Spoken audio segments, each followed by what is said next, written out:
전체 순서는 이렇게 진행할 겁니다. 정약용 일단 시작을 했으니까 정약용, 그 다음에 정약용과 아리스토텔레스를 같이 얘기하고 싶어요. 그리고 아리스토텔레스를 월스트리트하고 연결을 지으려고 합니다. 이따가도 잠깐 얘기하겠지만은 여기 약간씩 그 연결고리가 있고 서로 비교가 되고 대조가 되는 측면이 있어요.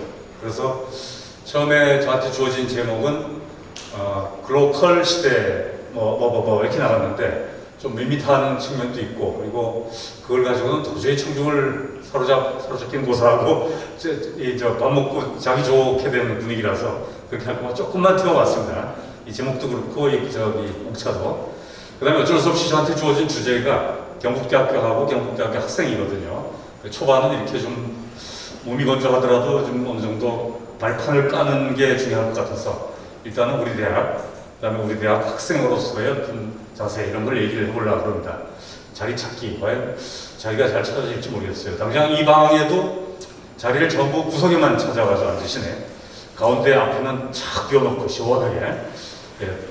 다음 특강 강사분들은 이제 외부에서 많이 오시잖아요. 우리는 식구끼리니까 좀 괜찮은데 다음부터 우리 학생들이 오시면은 여기 앞에 가운데를 먼저 채우면 제일 좋을 것 같아요. 그래야 강사가 눈 맞춤을 할 수 있거든요. 눈 맞춤. 그게 굉장히 중요한 것 같아요. 일단 오늘은 뭐 그렇다 치고 그래서 마무리를 하는 걸로 하겠습니다. 요걸 들으면 넘어가죠.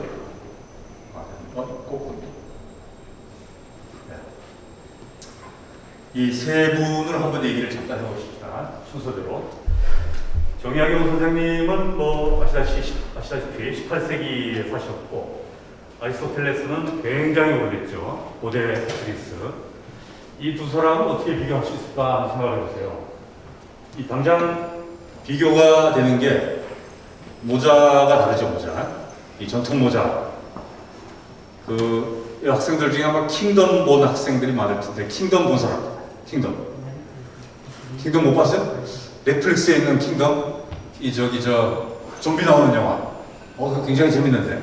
그거 한번 보세요. 보면은, 거기 나오는 그 멤버들이 우리 조선시대 왕자 또는 이 꼰대들, 그 꼰대들이 큰 갓을 쓰고 있어요. 그게 한국 문화를 상징을 하면서, 전에는 그게 굉장히 꼰대스럽다 또는 고리타분하다 이렇게 생각했는데, 넷플릭스의 킹덤 영화가 있죠. 드라마. 미니 시리즈로 나가면서 그게 외국에 엄청난 반향을 일으켰어요. 정말 쿨한 패션이다. 그래서 그런 이 갓을 쓴 쿨한 선비들, 그 모습을 상상하면 됩니다. 근데 여기 정약용 선생님이 쓰고 있는 거는 그런 전통 큰 갓은 아니죠. 그렇지만 대감님들이 옛날에 해양반들이 집에서 공부할 때 쓴다든지 하는 그런 것이고, 좀 특이한 거는 이 양반은 안경을 썼어요. 안경이 그 당시만 해도 일반적이지 않았거든요. 사실은 나도 오늘 안경을 찾으러 왔다 갔다 한 적이 있었는데, 이 안경이 없으면 불편한 사람이 여기 많을 겁니다. 근데 이분 시절에 안경을 쓰고 공부를 하고 이런 게 굉장히 드문 일이었는데, 일단 이렇게 영정사진이 이렇게 나와 있습니다. 저분은 조금 다르죠. 모자는 대학을 상징하는 학사모를 쓰고 있고, 근데 안경은 안 썼고, 물론. 그리고 이 두 사람을 잠깐 이렇게 비교를 한 번만 더 해보면 이렇습니다. 한 2000년 이상 차이가 나죠, 지금. 실학, 여러분들 고등학교 때 또는 중학교 때 실학이 뭔가 이런 얘기를 들었을 겁니다. 이분은 굉장히 인본주의자로 소문이 나 있고, 그리고 정약용 선생님이 강진에서 유배를 한 거는 많이들 알려져 있어요. 18년 동안. 근데 사실은 정확히 말하면 우리 지역, 오른쪽에 포항에서 1년 가까이를 먼저 사셨어요. 유배로. 귀향을 가가지고 거기 계시다가 강진으로 옮긴 거예요. 그러니까 그런 건 사실 중요한 일은 물론 아닙니다. 근데 우리 지역과의 연결성을 찾다 보니까 그런 거예요. 원래 고향은 경기도 분이시고, 어쨌든 나는 강진에 몇 번 가본 적이 있습니다. 강진 군수의 추천을 받아가지고 무슨 강의를 하러 갔었는데, 거기 다산 초당이 있고, 그 밑에 다산 별도의 집을 만들어가지고 손님들을 모시는 데가 있는데, 거기 있으면서 다산 선생님에 대해서 제가 많이 배웠습니다. 얘기도 많이 듣고. 근데 이분이 정말 대단한 분입니다. 정말 대단한 분이에요. 요즘 우리 교수님들, 특히 인문대에 보면 좋은 교수님들이 굉장히 많아요. 우리 윤재석 원장님을 비롯해가지고 이 인문계열의 그 글 쓰는 분들, 문화학이라든지 철학이라든지 역사라든지 이런 좋은 학문을 열심히 아주 훌륭한 업적을 내는 분들이 많은데, 적어도 책을 발간한 숫자로만 보면은 이 양반을 따라가기 힘들어요. 500권의 책을 냈어요. 500권. 그 중에 유명한 게 물론 여러분들 잘 아시는 목민심서, 영세유표, 혼문신서 이런 거죠. 근데 조금 특이한 게, 목민심서는 이를테면 이제 제가 행정학과 교수인데 이를테면 행정학 책입니다. 좀 구체적으로 가면은 지방행정책이에요. 지방행정. 우리 행정학도 범위가 굉장히 넓어가지고 우리 학과에 16분의 교수님이 계시는데 내 옆방에 또는 한방 건너 교수님이 어떤 연구를 하시는지 내가 잘 몰라요. 너무 세분화되어 있어가지고. 예를 들면 재정, 예산, 회계 이런 거 하시는 분들 내용을 내가 잘 모르고, 나는 도시계획이나 도시행정 전공이거든요. 또 저쪽 감사행정이라든지 또 법률 하시는 분은 제가 뭘 하는지를 전혀 몰라요. 또 우리 학과에는 법률 교수님이 3분이 있고, 경제학 하시는 분이 또 3분이 있고, 또 도시계획 하는 사람이 3분이 있어요. 굉장히 범위가 넓은데 그만큼 같은 학과면서도 잘 몰라요. 제가 사학에 대해서나 또 뭐 화학에 대해서나 잘 모르는 것처럼. 근데 이 양반은, 죄송합니다, 이 양반이라고 해서, 우리 정영학 선생님께서는 그 모든 영역을 다 포괄하신 분입니다. 문과, 이과를 막론하고, 목민심서만 해도 아까 말했던 행정, 지방행정 이야기고, 경세유표는 경자가 이제 경제할 때 경자입니다. 어쨌든 어떤 살림이라든지 그런 내용. 혼문신서는 형법책입니다. 형법. 죄인을 어떻게 판단하고 죄를 주고 벌을 주고 하는 그런. 그리고 이제 여기까지만 하더라도 이제 문과라고 봐주면 그만이겠죠. 근데 문과만이 아니고 보시다시피 거중기, 농로 이런 걸 제작을 했고, 또 그 경기도 수원성을 축성하는데 굉장히 큰 역할을 하시는 분입니다. 그러니까 문과 이과를 넘나들면서 모든 일을 참 많이 하신 분이죠. 여기 저 목민심서 별도 사진을 찍어놨는데 이건 뭐냐면은 이 우리나라 고서 중에 이 저 외국에 번역이 돼가지고 알려진 그런 게 많지가 않습니다. 최근에는 우리 현대에 들어와서는 당연히 우리나라도 이제 인문사회계든 뭐 이공계든 의학계든 간에 학문의 수준이 굉장히 높아져가지고 많이 알려져 있죠, 이제는. 그렇지만은 예컨대 조선시대 때 쓴 어떤 학자가 쓴 서적이나 글이나 논문이 외국에 알려졌을까? 별로 사례가 없어요. 제가 과문한 탓이긴 하지만은 이공계열에서는 거의 없어요. 근데 그중 드문 사례가, 혹시 여기 수학과 학생이 있습니까? 수학과 학생 없어요? 그럼 더욱더 감이 안 잡히겠는데, 조선시대 중기에 최석정 선생님이라는 분이 계십니다. 그분이 대단한 수학자예요. 그 최석정 선생님의 논문이 영어로 번역이 돼가지고 유럽에 알려져가지고 최근에야 그 가치를 발견했는데, 내가 그분이 무슨 논문을 썼느냐고 나한테 물어보면 내가 미천이 떨어져요. 잘 몰라요. 근데 그분의 논문에 대해서는 굉장한 평가를 받고 무슨 분야의 선구자다라고 할 정도로 평가를 받는 분이 있어요.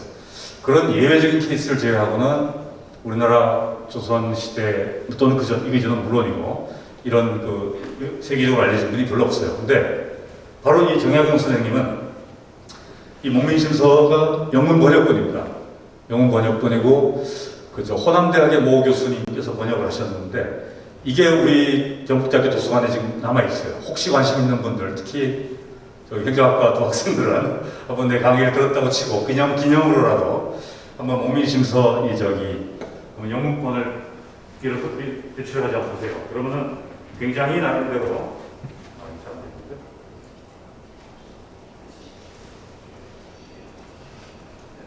네, 이게 문과라고 죄송합니다. 지금 들립니까?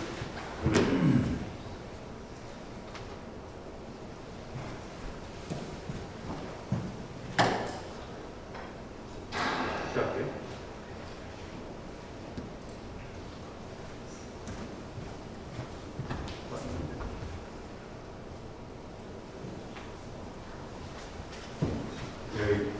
이게 잘 안 되는 건 제가 문과라서 그래요. 우리는 기계에 약해요. 기계.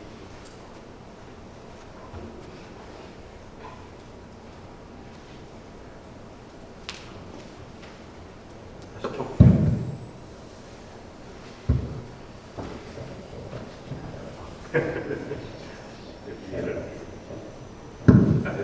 죄송합니다. 네. 믿거나 말거나 이 목민심서 영문반은 그 베트남 호치민 주석이 있죠. 그 사람이 애독했다는 설이 있어요. 설. 확인된 건 아닙니다. 어쨌든 이 목민심서의 내용이 보면은 이거는 제가 내용을 알고 있어요. 그 지방 목민관, 이렇게 하면 지방 수령이죠. 지금으로 말하면 시장 부수좀 되는 사람들이 지방에 부임을 해가지고 어떤 태도를 가지고 어떤 식의 정책을 펼쳐야 되는 것인지, 또 그리고 세부적으로는 어떤 산림이라든지 정책이라든지 법이라든지 군사 분야까지 아우르면서 어떤 행동을 해야 되는지에 대한 어떤 지침서입니다. 이를테면 우리로 말하면 행정지침이죠. 행정지침서격인데 그 내용이 굉장히 아주 체계가 있고 새롭고 그래요. 당시로서는. 그래서 아마도 우리 행정학 학생들 쪽으로는 알 텐데 근대 행정학이 미국에서 출발했다 그러죠. 1900년도에 군 노우라는 사람이 행정학이라는 Public Administration이라는 논문을 발간한 것이 행정학의 효시라고 그러는데, 그보다 훨씬 앞서가지고 그걸 내용을 넘어서는 근대 행정학의 효시라고 불릴 만큼 그 정도로 가치가 있는 그런 내용입니다. 자, 이제 2200년 전에 아리스토텔레스는 어떤 사람이었는가? 이거를 지금 아리스토텔레스를 갑자기 얘기하는 거는 이제 이따가 그 월스트리트랑 연결하려고 하는 것입니다. 영어로 표현할 때 아리스토텔레스를 일컬어서 The Philosopher 이런 표현을 써요. 보통 정관사 the를 쓰면은 그 분야의 최고 또는 유일 이런 식의 사람이나 어떤 사물에 대해서 지칭하는 경우가 많죠. 그 정도로 대단한 사람입니다. 이분의 스승은 플라톤이라고 그러고, 이분의 제자로 유명한 사람 중에 하나가 바로 알렉산더 대왕이죠. 그거는 역사적으로도 기록이 약간 묻어 있는 것 같아요. 믿어도 좋습니다. 그거는. 근데 우리가 봤을 때 중요한 거는 이 사람은 행정이 아니고 정치학을 더 팔리틱스라고 영문으로 번역이 되어 있는데, 그 정치학하고 윤리학하고 자연 관련 생물학, 이분도 역시 2200년 후배인 정약용 선생님과 마찬가지로 다양하게 다 분야에 박식했던 분인 것 같습니다. 그리고 이분을 어떤 우리 지방행정이라든지 정치 쪽으로 연결시키면 집권보다는 분권을 강조했고 참여를 강조했고 해서 굉장히 우리한테 시사하는 바가 많습니다. 이분의 스승이라고 하는 플라톤하고 이 아리스토텔레스를 같이 그려놓은 그림이 있어요. 그 그림을 보면은 스승인 플라톤은 손을 이렇게 가리키고 있어요. 이렇게. 하늘을 보라. 이상론자죠. 근데 그 옆에 있는 제자인 아리스토텔레스는 손 모양이 이렇습니다. 이렇게 하고 있어요. 이렇게. 선생님, 하늘 보지 마시고 땅을 보세요. 현실을 직시하십시오. 하는 그런 얘기입니다. 그래서 같은 스승과 제자면서도 굉장히 대조가 되는 그런 사람이라고 그러죠. 어쨌든 여기 이 아리스토텔레스를 우리 대학하고 만약에 연결을 시킨다 그러면 여기 있다시피 대학 분권, 또 대학의 민주적인 운영, 자치, 리버럴 아치 교육 이런 표현까지 쓸 수 있습니다. 리버럴 아치 교육은 이 정약용 선생님에서 마찬가지로 아리스토텔레스도 아까 거의 굉장히 많은 분야를 섭렵을 했다고 했잖아요. 물론 고대나 조선시대에도 그렇고 어떤 학문의 어떤 분화가 덜 일어났던 탓은 있을 겁니다. 그럼에도 불구하고 이렇게 굉장히 많은 거를 섭렵을 하고 책도 내고 하셨는데, 이 두 분의 케이스가 다 리버럴 아츠 교육하고 맞아떨어지는 것 같아요. 리버럴 아츠 에듀케이션을 우리말로 번역하기가 조금 애매한데, 자칫 인문교양이라고 번역하기가 쉬워요. 근데 그렇게 하면 조금 조심스러워요. 그건 인문이란 말이 들어가는 순간 사회과학이나 자연과학은 다 빠지게 되거든요. 우리말로 했을 때. 그래서 그걸 하지 마시고 내가 보기에 제일 좋은 번역은 기초학문 교육이에요. 실제로 유럽이나 미국이나 한국에서 어떤 리버럴 아츠 교육을 한다 그러면은 인문대학에 있는 좋은 프로그램은 물론이고 사회과학에 있는 일부 좋은 프로그램들, 일부라고 했습니다. 사회과학에 다 좋은 건 아니라서. 그리고 자연대에 있는 물리화학, 생물학 같은 그런 학문까지 포괄하는 기초학문, 그게 리버럴 아츠 에듀케이션이에요. 그거를 정약용 선생님도 그렇고 아리스토텔레스 선생님도 그렇고 현대의 리버럴 아츠 대학에서도 마찬가지입니다. 유럽은 제가 정확히 모르고 미국의 대학은 제가 좀 많이 알아요. 여러 번 갔다 왔기 때문에. 그리고 대학에서 머물렀던 적도 많기 때문에 잘 아는데, 리버럴 아츠 교육으로 참 유명한 대학들이 굉장히 많습니다. 근데 우리나라 학부형들 또는 우리나라 학생들은 익숙하지 않은 그런 학교들이 있어요. 예를 들면은 윌리엄스 칼리지라든지 에머스트 칼리지라든지 이런 학교들이 있는데 아마 처음 듣는 학생들도 있을 거예요. 근데 미국의 정상적이라기보다도 평균적인, 미국의 평균적인 고등학생 4학년, 고3, 우리가 말하는 고3이죠. 12학년 학생이나 학부모형 입장에서 하버드 대학교, 예일 대학교, 스탠포드 대학교에서도 합격 통지서를 받고 내가 조금 전에 언급한 윌리엄스 칼리지나 에머스 칼리지에서도 합격장을 받았다. 5장을 받았어요. 한 대학을 선택해야 돼요. 그러면 엄청난 고민에 빠질 겁니다. 하버드, 예일, 스탠포드는 당연히 이해가 돼. 정말 최고의 대학이고 좋은 대학이고 큰 대학이고 세계적으로 유명한 대학이니까. 근데 에머스트나 윌리엄스 칼리지는 그렇게 유명하지 않거든요. 그런데도 고민을 한단 말입니다. 그 정도로 좋은 대학들이에요. 재정 지원도 빡빡하고 교육 내용도 정말 최고고 거기 있는 교수들이 노벨상 받은 사람 많고 더군다나 거기는 소규모예요. 한 학년이 많아봤자 500명 선입니다. 큰 대학들은 2,000명, 3,000명 그렇잖아요. 우리 경북대학교는 굉장히 큰 대학입니다. 한 학년이 5,000명이잖아요, 대충. 이렇게 큰 대학이 많지가 않습니다, 세계적으로. 어쨌든 1,000명이든 2,000명이든 큰 종합대학인데 아까 말한 리버럴 아츠 칼리지들은 400명, 500명 그렇습니다. 그 정도로 기초 학문 교육에 충실한 그런 대학들이죠. 이거를 뭐 제가 오래 얘기하긴 그렇고 여기에 이제 배경을 깔아놓은 게 그렇다는 말씀입니다. 그 다음에 이제 아리스토텔레스하고 월스트리트를 얘기합니다. 최근 아니고 한 1년쯤, 2년쯤 전에 제가 미국에 연구년으로 머물 동안에 The Higher Education Chronicle이라는 그 매거진이 하나 있었고, 그 뉴욕타임스 신문을 늘 구독을 했는데, 거기에 보면 어떤 기사가 나왔냐면, 아리스토텔레스는 억울하게 죽었는가, 이런 기사가 시리즈로 나왔어요. 그게 무슨 말이냐면, 조금 전에 내가 말한 리버럴 아츠 에듀케이션, 기초 학문 교육에 했던 아리스토텔레스가 미국의 대학 사회를 전반적으로 지배하고 있었습니다. 실제로 많은 미국 대학에서 일부 특화된 공대라든지 예술 디자인 대학이라든지 음악대학을 빼고는 이 조그마한 강소 리버럴 아츠 대학은 물론이고 종합대학, 내셔널 유니버시티스라고 하는 종합대학에서조차 리버럴 아츠 에듀케이션을 굉장히 강조했어요. 아리스토텔레스가 미국 대학을 지배한 셈이죠, 이를테면. 근데 그게 근래에 와서 최근 한 예를 들면 10년, 20년 근래에 와서 그 교육이 사그라들기 시작한 거예요. 이제는 그런 교육하는 데가 많지가 않습니다. 내가 아까 언급한 에머스트, 윌리엄스 그런 강소 리버럴 아츠 대학 말고는 한 수십 개 됩니다. 그렇죠, 수십 개가 돼요. 그런 대학 말고는 굉장히 시장이 지배하는 사회가 됐고 또 자본이 논리가 통하는 그런 대학이 되어버려가지고 이제는 많이 죽었다라고 돼요. 그래서 그 신문기사나 그 아티클의 타이틀이, 제목이 아리스토텔레스가 억울하게 죽었는가 이런 표현이었어요. 억울하다는 표현에 대해서는 조금 이따 한번 얘기할 기회가 될 겁니다. 이 월스트리트는 여러분들이 너무나 잘 알죠. 이거는 이 사진은 제가 위키에서 가져온 건데 여기 이건 뭐 간단한 갑주인데 웬만한 사진은 내가 찍은 거는 일부러 표시를 안 했습니다. 근데 여기 사진의 그 출처는 표시를 해놨어요. 이 월스트리트하고 브로드웨이를 찍은 사진이죠.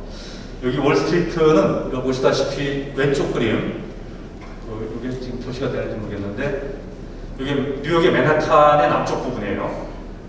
여기 이 정도의 그 9.11 사태가 일어났던 그 쌍둥이 타워가 있고 요게 월스트리트입니다. 지금 이게 보시죠.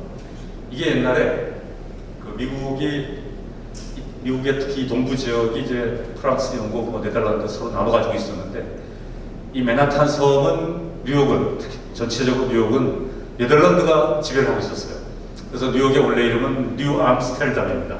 그게 영국 사람들이 뺏으면서 뉴요크가 됐죠. 요크라는 도시가 영국에 있으니까. 어쨌든 그 뉴욕주의 한 부분이 뉴욕시고 뉴욕시에 5개 보로가 있는데 그 중에 하나가 맨하탄입니다.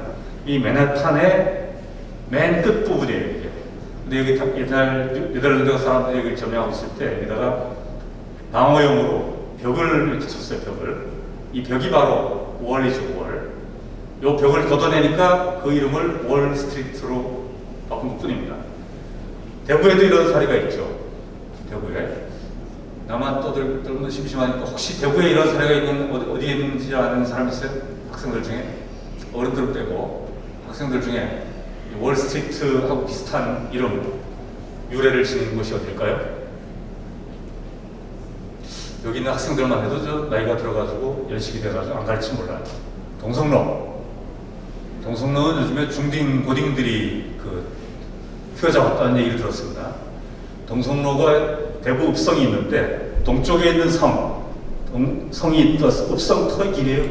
그게 그걸 걷어내니까 동성로가 된 거고, 북성로는 북쪽, 서성로는 서쪽, 이런 식으로 그 길이 따라가면서 읍성이 있었습니다. 그 읍성을 치우면서 길 이름을 바꾼 거죠. 월스트리트도 마찬가지입니다. 내가 이 얘기를 길게 할 필요는 물론 없고, 이 월스트리트에서는 제일 유명한 건물이 두 가지예요. 하나는 페더럴 홀이라고, 조지 워싱턴이 대통령 선수한 데가, 취임식한 데가 여기고, 저 페더럴 홀이고, 그 옆에 너무나도 유명한 뉴욕 증권시장 건물이 있습니다. 그게 다 이제 월스트리트에 붙어 있는데, 이거는 뭐 딴 거 다 치우고 한마디로 얘기하라 그러면은, 또는 두 마디로 얘기하라 그러면 자본주의의 아이콘이고 능력주의의 상징입니다. 능력주의 이야기는 이제 조금 있다가도 이제 메리토크러시라는 이름으로 별도로 얘기를 좀 더 할 것 같은데, 대학의 메리토크러시와 관련해가지고 어쨌든 이 맨하탄 또 월스트리트는 글자 그대로 이 벽을 쳐가지고 자본주의를 보호하거나 또는 능력주의를 보호하는 그 상징처럼 내버렸습니다. 대학하고 월스트리트의 미럴이라는 제목을 붙이긴 붙였는데, 이게 우리나라 대학도 마찬가지고요. 우리보다 미국 대학이 훨씬 더 심하겠죠. 시장의 지배를 받고 자본의 논리가 횡행하는 그런 대학이 돼버렸어요. 근데 뭐 어쩔 수 없는 거는 어쩔 수 없는 겁니다. 어쩔 수 없이 제가 이제 하버드 예일 사례를 좀 들게 되는데, 이거는 좀 극단적인 사례이기 때문에 이해하기가 쉬워서 듣니까 이해하십시오. 그 하버드나 예일이나 이런 미국 좋은 대학일수록, 미국에 좋은 대학일수록 교수나 학생들의 정치적인 또는 이념적인 성향이 90%가 진보라 그러더라고요. 네, 그렇게 알고 처음에 갔어요. 근데 내가 가서 1년을 예일대학교에 머물렀는데 그 말이 사실이 아니더라고요. 90%는 아니고 99% 같아요. 만나는 학생들, 만나는 교수들마다 전부 민주당 지지하고, 교수들은 교수회의 자리에서 교수노조 회의를 같이 하더라고요. 그래서 와인 마셔가면서 회의를 하고, 또 노골적으로 트럼프를 참 학생들이 있으니까 말을 심하게 할 수는 없고 막 욕을 하고, 뭐 뉴욕타임스 말고는 잘 안 보는 사람도 많고, 어쨌든 리버럴한 성향, 좌파 성향, 진보 성향 묶어가지고 굉장히 차이가 많이 났어요. 그 부작용으로 이제 오히려 표현의 자유라든지 또는 이념의 지나친 편향 이런 게 오히려 문제가 될 정도로 그렇죠. 그런데 그 다음이 문제예요. 학교 다닐 때는 학생들이 그렇게 진보 성향을 가지고 있고 공부도 이제 리버럴 아츠 교육을 하면서 폭넓게 하는 것처럼 보이다가 명문대학을 나온 사람일수록 딱 졸업한 순간 월스트리트로 가버립니다. 가서 법률가가 되거나 변호사가 되거나 뱅크가 되거나 스타트업을 하거나 또는 얼마나 보통 대기업의 글로벌 기업에 취직을 하거나 그렇게 하면서 완전히 시장 어떤 자본주의의 어떤 선봉이 되어버리는 그런 모습들이 너무 많이 나타나요. 근데 그게 나쁘다고 얘기하는 건 절대 아니고 그런 현실이 그렇다 이런 말입니다. 심지어는 언론까지 장악을 했어요. 뉴욕타임스에 보면은 나는 뉴욕타임스 지금 20몇 년째 구독을 하고 있습니다. 근데 뉴욕타임스 미국판을 보면은 예일대학교의 학내 어떤 뉴스가 굉장히 자주 나와요. 예를 들면 어떤 예일대학교에 무슨 노래 동아리인데 노래 동아리에 수십 년 동안 여학생을 안 받다가 드디어 남학생주의를 깨고 여학생을 받았다 하는 게 한 4단, 5단 기사로 크게 나오고 신문까지 사진까지 크게 나는 그런 사례가 있고, 또 어떤 동아리에 무슨 회장이 누가 출마했다, 그리고 또 예일대 동문회 회장 이사진에 출마하는데 어떤 사람이 자기가 칼럼을 실으면서 뉴욕타임스나 월스트리트저널 같은 그 신문에다가 자기 의견을 내놓는 거예요. 이게 말이 안 되는 상황이죠. 우리가 보기는. 우리 경북대학교나 심지어 서울대학교라도 또는 카이스트 같은 좋은 대학이라도 그 대학 내 동아리 뉴스나 그 대학의 이사회에 내가 이번에 직선에 출마한다고 해가지고 그거를 신문에 실어주는 게 어딨어요. 더구나 그 신문이 뉴욕타임스, 월스트리트저널인데. 근데 그런 게 흔합니다. 굉장히 흔해요. 그게 나는 처음에 이해가 안 가지고 나중에 저 제대로 아는 교수들 몇 명한테 얘기를 해봤더니 그거는 다 우리 졸업생들이 다 꽉 잡고 있어. 그렇다는 게. 그 좋은 이 대학을 나온 사람들이 좋은 신문에 대충 이렇게 기자가 됐든 경영진이 됐든 꽉 잡고 있다. 그런 얘기를 많이 합니다.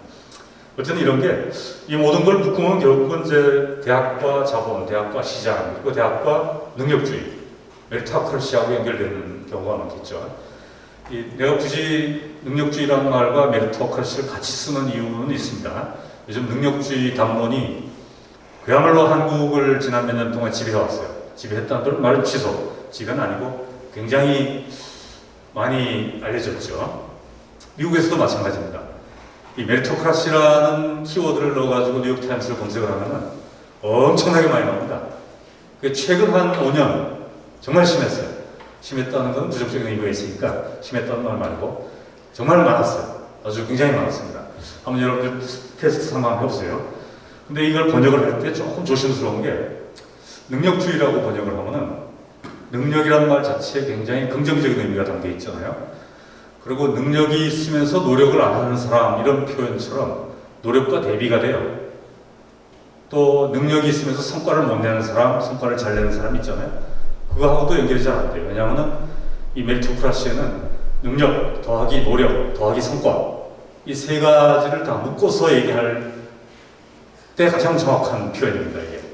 그래서 굳이 제가 작년에 쓴 논문도 하나 있는데 그 논문에도 능력주의라는 말을 피하고 한글로 메리토크라시라고 썼어요. 대학에서 메리토크라시가 일어나고 있죠. 학생들이 입시 성적이 좋아야 경북대학교, 서울대학교를 들어가고 교수들도 논문을 잘 쓰고 강의를 잘해야 그 능력에 따라, 그 성과에 따라, 노력에 따라 평가를 받잖아요. 심지어는 교수들도 성과급이 차이가 굉장히 날 수가 있죠. 그게 어떤 식으로 표현을 하든지 간에 이 대학에서 이 메리토크라시가 이미 자리를 잡았다는 건 틀림없고 이 능력주의 대학의 메리토크라시 대학이 월스트리트하고 손을 들여 완전히 잡아버린 거예요. 물리적으로 잡았습니다. 일단 그 돈이 엄청나게 많은 데가 미국에 많이 있는데 제일 부자 대학은 하버드 대학입니다. 그건 세계적인 대학이고 하버드 돈도 제일 많아요. 그 다음이 미국에서 2등이 예일 대학교인데 이 미국에서 뭐 이렇게 다른 기준을 치우고 돈 가지고만 지금 얘기하는 겁니다. 그 적립금이라고 해요. 인다우먼트라 그러는데 우리로 말하면은 가장 근사한 비유가 이제 발전기금이에요. 경북대학교 발전기금. 우리 대학에 지금 한 500억 정도 쌓아뒀습니다. 발전기금 받아가지고. 근데 500억 원이 대부분 저 꼬리표가 달려있어요. 사학과, 물리학과, 행정학과, 화학과 이런 식으로 국문학과 이런 식으로 지정기탁금이라고 그러죠. 내가는 국문학과에 돈을 낸 거예요. 그럼 국문학과를 위해서만 쓸 수 있게 되어 있어요. 그래서 사실은 500억이라고 그러지만 이 우리 경북대학교 전체 차원에서 쓸 수 있는 돈은 불과 수십억입니다. 얼마 안 돼요. 근데 어쨌든 덩어리가 그렇다는 얘기고 예일대학교는 얼마나 될까 한번 보면 말이죠. 그 적립금의 사이즈가 40조 원입니다. 40조 원. 대구광역시 인구 250만 명의 대구광역시 1년 예산이 얼마나 될까요? 누가 한번 저기 과감하게 맞춰보실래요? 내가 잠깐 물 마실 동안에 대구광역시 250만 시민이 살린 그 1년 예산이 얼마나 될까요?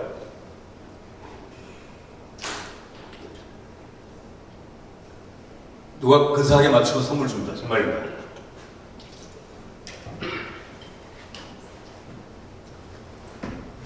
아, 거기 손 들은 거예요? 손 들었는데 좀 전에? 아닌가? 그냥 답으로 바로 갈게요. 지난 이상. 대구시 1년 예산이 2021년 기준으로 한 9억이 조금 덜 됩니다. 9억이. 8억 정도 보면 돼요. 8억. 아니, 숫자는 8억이 아니라 8조 원입니다. 그러니까 예일대학교가 가진 적립금에 형편없이 못 미치죠. 근데 그건 적립금 얘기였고 1년 운영 예산으로 따져야 되지 않겠어요? 그러니까 예일대학교의 1년 운영 예산은 얼마냐라고 물어야 공평한 비교가 되죠. 1년 예산은 4조 원입니다. 4조 원. 그러니까 대구시 예산의 절반쯤 되는 거죠. 근데 예일대학교는 학생들은 한 4,000명. 아니다, 교수가 4,000명, 죄송합니다. 교수가 4,000명, 학생들은 12,000명. 근데 직원들이 한 10,000명쯤 돼요. 그건 또 다른 불합리하지만, 어제 그 정도 사이즈였는데, 이 인구 250만의 대구시의 한 절반쯤 된다는 게 그 자체가 놀라운 일이죠. 근데 놀라운 거는 뭐, 그렇게 놀라고 말고, 이 돈을 대학에서 운영을 해요, 돈으로. 자산운용회사처럼 운영을 하고 있어요. 실제로 굉장히 돈 잘 굴려요. 이 저금리, 지금은 금리가 자꾸 높아졌지만은, 뭐 2% 시절, 3% 시절 이렇게 더 내려간 적도 있었죠. 그때도 이 사람들은 1년 자산운용 수익률이 13%, 15% 그랬습니다. 그러니까 돈을 잘 굴린다, 돈 장사를 잘한다는 얘기죠. 그런 의미에서도 돈을 기준으로 한 메리토크라시가 이 자리를 이미 잡아버린 상태고요. 웬만큼 좋은 대학은 다 그렇습니다. 그리고 또 하나는 대학 안에서의 일인데, 이건 뭐 우리나라에서도 지금 마찬가지예요.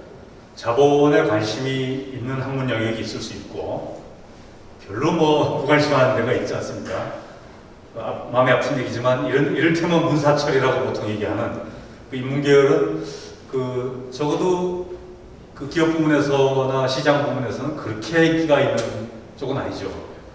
아무래도 전자, 컴퓨터, 공과 계열, 뭐 의학 계열 이래야 거기 돈이 좀 몰리지 않겠습니까? 그거는 우리나라도 마찬가지인데 미국의 경우는 그게 극단적으로 나타나는 케이스가 많습니다. 그래서 이 불균형 성장 같은 것도 결국은 대학과 월스트리트가 미러를 하는 과정에서 생기는 파생이 굉장히 많습니다.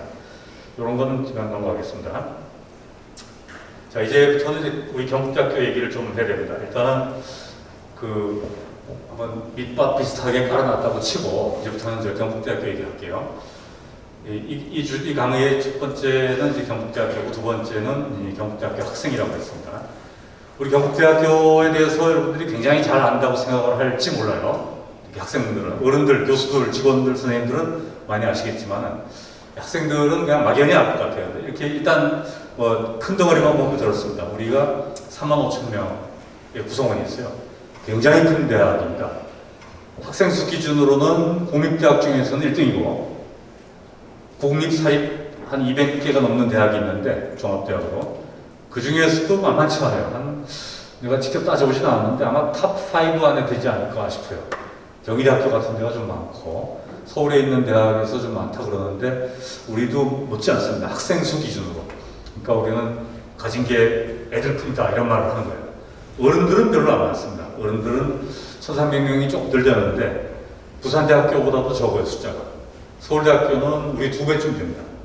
그러니까 학생 수가 훨씬 적은 서울대학교에 우리 2배나 되는 교수들이 있으니까 교수대 학생 비율이 얼마나 차이가 나겠어요, 그죠? 굉장히 우리가 밀리고 있습니다, 그거는. 지원 선생님들이 1,200명인데 저는 이런 얘기를 할 때마다 우리 지원 선생님들, 우리 지원 선생님들도 영역이 굉장히 다양해요. 교육행정 공무원도 있고, 대학 회계 분들도 계시고, 또 산단 직원들도 계시고, 뭐 이런 다양한 공무직, 무기 계약직, 또 생협 지원 선생님도 계시죠. 학생 식당 같은데 정말로 다양해가지고 우리 대학의 노조가 10개가 있습니다. 10개. 그 정도로 다양하게 있어요. 근데 그런 가운데 제가 얘기드리고 싶은 거는 굉장히 감사를 먼저 하는데 지금 1,200명이라고 그러잖아요. 저게 놀라운 숫자예요. 많다고 얘기하는 게 아니라 적다고 나는 얘기를 하는 겁니다. 아까 얼핏 얘기했지만 예일대학교 같은 데가 교수는 우리보다 훨씬 많죠. 4,000명이 넘으니까. 근데 학생 수는 12,000명이거든요. 우리 한 3분의 1밖에 안 돼. 그런데 직원들이 보통 기록상으로 스태프 멤버스라고 하는데 직원들이 10,000명이에요. 10,000명. 내가 3년 전에 확인했을 때 9,970명까지 확인했거든요. 이거 10,000명이라고 보면 맞습니다. 굉장한 비효율이죠. 관료적인 병폐가 나타나고 있고, 행정학을 하는 학생들은 알지만, 굉장히 희한한 법칙들이 많이 있어요. 관리조직은 무조건 늘어나게 되어 있습니다. 그 늘어난 결과가 이렇게 예일대는 그렇게 많고, 하버드도 마찬가지예요. 미국의 주립대학들도 아주 마찬가지예요. 굉장히 비효율적이고 돈은 많은데 그렇게 운영이 되는 반면에, 우리는 1,200명 가지고 이 거대한 대학을 어쨌든 꾸려가고 있거든요. 그런 거 보면은 상대적인 얘기지만은 굉장히 애를 많이 쓰고 계시다는 얘기를 하고 싶습니다. 자, 이게 경북대학교고 이거 제목을 제가 100년의 기억 이렇게 붙여봤는데, 이따가도 얘기하겠지만은 우리 대학의 역사가 그 공식적인 개교는 1946년에 이루어졌어요. 근데 그거는 우리 해방 후에 경북대학교 4년제 대학 또 이렇게 뭐 종합대학 편제로 당시 문교부의 편제가 됐을 때 그랬던 얘기고, 그거를 거슬러 올라가가지고 창학기년이라고 표현을 쓰는데, 그러면은 100년 또는 100년 이상 있는 학과도 있어요. 제일 오래된 거는 이제 여기서부터 이제 조심해야 됩니다. 확정된 게 아닌데 주장하기를 의대가 100년이라고 해요. 내년에 100년 행사를 한다고 그러죠. 간호대는 100년 이상이 됐다고 얘기하는 사람이 있어요. 어디까지나 제가 직을 걸고 얘기한 건 절대 아닙니다. 공식적인 거 아니고 그런 얘기가 있다, 그런 얘기입니다. 어쨌든 100년의 기억을 우리가 되돌아볼 수 있습니다. 이렇게. 이게 지금 보시다시피 20년도부터 50년, 60년, 70년 해가지고 2020년까지 이렇게 계속 진행이 되어 왔어요. 이 100년의 기억 동안에 온갖 좋은 일, 나쁜 일이 다 있었겠죠. 그리고 이게 이제 현대에 이르렀습니다. 그리고 이제 이건 이제 기억을 이제 꿈으로 넘겨야죠. 또 다른 100년, 또 100년. 그래서 이 경북대학교의 꿈을 제가 함부로 뭐 꼬집지 않게 얘기할 수는 없습니다. 그렇지만 큰 그림으로, 큰 얘기를 하면 이런 거예요. 우리는 일단 연구중심 대학입니다. 현재 연구중심 대학이고 앞으로도 그렇게 될 거예요. 이게 조심스럽긴 한데 연구중심이라 그래가지고 교육, 그러니까 학생들하고 수업하고 강의하는 거를 우리가 소홀히 한다는 얘기 절대 아닙니다. 우리는 어쨌든 종합대학이고 다 끌고 가야 돼요. 종합대학이라는 표현 첫 번째 했는데 저거를 미국에서는 영어 표현으로 내셔널 유니버시티라고 해요. 이 조그마한 단과 대학 수준 또는 그 아까 말했던 리버럴 아츠 칼리지가 아니고 종합대학, 거의 모든 학과를 다 거느리고 있는 거죠. 우리 경북대학교도 그렇습니다. 그리고 거점 국립대학이라는 표현, 그리고 최대, 최고, 이거는 최대는 적어도 학생 수준으로는 최대가 맞으니까 국립대학이고, 최고의 국립대학인가, 요거는 약간의 논란이 있을 수 있어요. 법률적으로는 적어도 서울대학교는 국립대학이 아닙니다. 이제 국립대 법인이죠. 그러니까 서울대학교를 빼면은 국립대학교 중에는 아마도 최고일 거예요. 현재 부산대학교 사람들은 똑같은 소리를 하겠죠. 그렇지만 그런 경쟁이 문제가 아니고 국립대에서도 최고가 되고 다른 대학을 아우르는 경우에도 다 최고가 돼야 된다. 그런 취지로 100년의 꿈이라고 일단 거창하게 붙여봤습니다. 그리고 달구보를 넘어 글로벌로, 이거는 2006년인가 그럴 거예요. 우리 개교 60주년 때 쓴 브랜드 슬로건입니다. 그때 이제 뭐 운율도 맡고 해가지고 썼던가 보더라고요. 잘은 모르는데 어쨌든 이 달구벌 지역을 바탕으로 해가지고 세계로 가야 된다는 그 지향성을 얘기를 한 것입니다. 100년의 꿈이라는 말이 너무 거창한지는 모르겠지만 일단 한번 붙여봤어요. 우리 캠퍼스는 보시다시피 이렇게 몇 개 있습니다. 보통 7개, 8개라 그러는데 여기에 빠진 거는 여기 그 경주에 가면 산이 하나 있어요. 산내에 산이 있는데 그 산은 여기 안 들어있고, 또 대구시 달성군 현풍에 가면은 우리 대학교가 좀 사놓은, 그리고 찜해둔 땅이 좀 있습니다. 테크노폴리스 자리에. 거기는 아직까지 캠퍼스라고 부르기가 좀 그렇고 뭐 시설도 아직 별로 없기 때문에 일단 여기다가 표시 안 해놓은 모양입니다. 이 그림 그리시는 분들이. 어쨌든 저 위로 청성소부터 군인, 포항, 대구, 실습림까지 해가지고 다 묶어서 지금 이 캠퍼스가 입지해 있습니다. 이거는 뭐 감을 한번 잡으면서 우리 대학이 대구하고 상주만 있는 게 아니다라는 걸 한번 보여주고 싶어서 그림을 넣은 것입니다. 자, 여기서부터는 이제 경북대학교가 국가거점 국립대학이죠. 이 얘기를 같이 해야 됩니다. 경북대학교하고 부산대학교하고 전남대학교는 이를테면은 형제지간이에요. 그래서 뭐 우리만 잘 되겠다 이런 말을 함부로 하면 안 되거든요. 더구나 우리는 부산대학교가 약간의 그 태클을 걸 수 있지만 어쨌든 우리가 최고 마청이라고 치고 마청으로서 역할을 다 하려면은 우리하고 공동 운명체인 다른 거점 국립대 9개가 있습니다. 9개하고 같이 가야 된다, 그런 얘기를 지금 하려고 하는 거예요. 그러면서 여기서 이제 참 하기 어려운 그런 행위 몇 가지가 있어요. 행위라기보다는 지향성인데 혁신을 해야 된다 이런 말을 많이 하죠 보통. 이거는 이익하고 직접 연결되는 것 같아요. 그리고 어떤 국립대학교가 지니는 가치는 별도죠. 이익과는 별도인 건데 이거는 뭐 균형이라든지 포용이라든지 이런 가치를 얘기를 같이 할 수 있을 것 같아요. 그리고 책임. 이 책임 부분은 거점 국립대학교라는 표현 그 자체가 우리 대한민국 전체 남한 땅이지만 그 지역별로 거점을 가지고 그 거점에 대한 책임을 혹시 떠맡은 셈이니까 그 세 가지를 가지고 잠깐 얘기를 해볼까 합니다. 혁신 부분입니다. 이익 부분이죠. 이거는 우리 저기 대학 보직을 하고 있는 교수들이나 학장님들, 학과장님들은 잘 아시는 내용인데 일반 학생들은 잘 모르는 내용입니다. 그렇지만 뭐 간단히 소개를 하면은 굉장히 큰 사업비를 그 지역별 중심 대학에다가 거점 국립대학을 중심으로 해가지고 돈을 준 다음에 그 지역에 있는 대학을 아우르면서 지방자치단체와 협력해가지고 특정 분야의 인력을 키우는 그런 사업입니다. 간단히 말하면 간단하지 않았죠. 근데 간단히 얘기하면 그렇다는 얘기였고 우리 대학 전에 이미 먼저 시작한 게 있었어요. 2년쯤 전에. 근데 이번에 2022년도에 드디어 우리 대학교도 이게 선정이 됐습니다. 이게 굉장히 큰 사업입니다.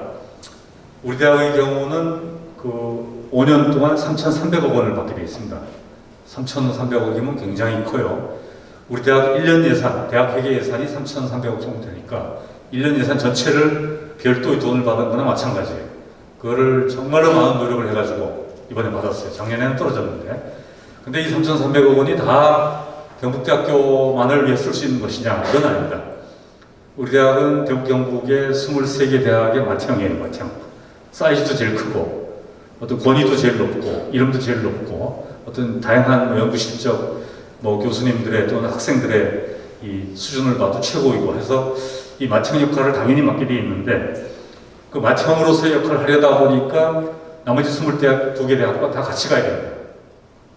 그리고 이 돈이 대구시에서 돈이 나오고 경북도에서도 나와요. 물론 국가에서는 당연히 나오고. 그걸 하기 때문에 대구시 경북도하고도 협력을 같이 하도록 되어 있어요. 그러니까 우리만 쓰는 건 아닙니다. 그런데 이 돈을 쓰는 과정에서 제일 많이 나가는 거는 역시 학생들에 대한 장학금이라든지 활동 사업비, 장비, 시설 이런 비용입니다.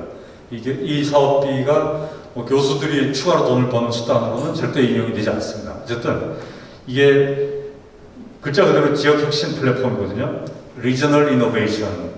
그러니까 이것만 잘 하더라도 굉장한 혁신이 이루어질 거라고 기대를 지금 하고 있습니다. 이런 혁신이라는 말이 나왔으니까 말입니다. 아까도 능력주의 얘기를 많이 했어요. 여기 있는 적립금 규모 내가 잠깐 비교를 했는데 아까 잠깐 얘기를 하는 거에서 나왔었죠. 예일대가 지금 423억 달러니까 400억 달러면 4천억 4조 원, 40조 원 맞죠? 40조 원이 넘습니다. 그 돈을 가지고 이제 혁신을 자기들은 만들어내요. 돈을 가지고. 근데 이 돈에 대해서는 우리가 별로 할 말이 없어요. 아까도 잠깐 얘기했지만 경북대학교는 한 500억 원밖에 안 되거든. 비교가 안 되죠. 근데 국내 대학이 다 비슷합니다. 우리나라 대학 중에 이 적립기금이 제일 많은 데가 서울대학인데 거기도 한 2천억밖에 안 되는 걸로 제가 알고 있어요. 그러니까 사실은 그러니까 돈을 가지고 혁신을 한다는 건 사실은 무리가 있는 얘기입니다. 옆에 이제 스탠포드 대학이나 이런 데 그 대학 자체가 어떻게 변할 수 있는가를 잠깐 보여주는 사례를 보여줬는데 우리 대학에서는 이제 탄소 중립 캠퍼스 사업을 지금 이제 막 시작했어요. 아직까지 구체적으로 나타나고 있지는 않은데 전기 자동차 사업부터 시작해가지고 태양열 에너지 이런 거라든지 다양한 형태로 이제 막 시작할 것이고 그 과정에서 우리 교육 사업, 연구 사업에도 당연히 그 탄소 중립 캠퍼스 얘기가 들어갈 것이고 학생들의 공부라든지 취업이라든지 또는 어떤 마인드 세팅 이런 것 측면에서도 탄소 중립 쪽으로 우리 대학이 혁신할 것으로 지금 방향을 이렇게 잡고 있다 이 말씀입니다. 그 혁신이라는 말에서 학생들이 여기 많기 때문에 이건 일부러 붙였는데 학사에 대한 혁신이 필요한 것도 틀림없어요. 우리가 거점 국립대학으로서 늘 우리가 비판받는 것이 공룡이다 이런 말을 해요. 또는 눈먼 코끼리다 이런 말을 하죠. 우리가 도대체가 덩치가 너무 커요. 우리도. 이 덩치가 큰 거는 좋은 점도 많이 있어요. 근데 뭔가 바꾸려고 할 때 굉장히 힘들어요.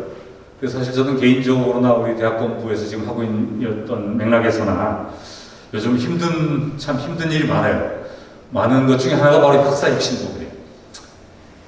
우리 생각으로만 치면은 뭐 학사 제도라든지 뭐 여기 나와 있죠. 다양한 어떤 그런 거를 좀 많이 화끈하게 좀 바꿨으면 좋겠는데 잘 안 돼. 뭐 학과별로 사정도 있고 교수님들의 생각이 또 따로 있는 것도 있고 현실적으로 어려운 측면도 있겠지만은 쉽게 못 바꿉니다.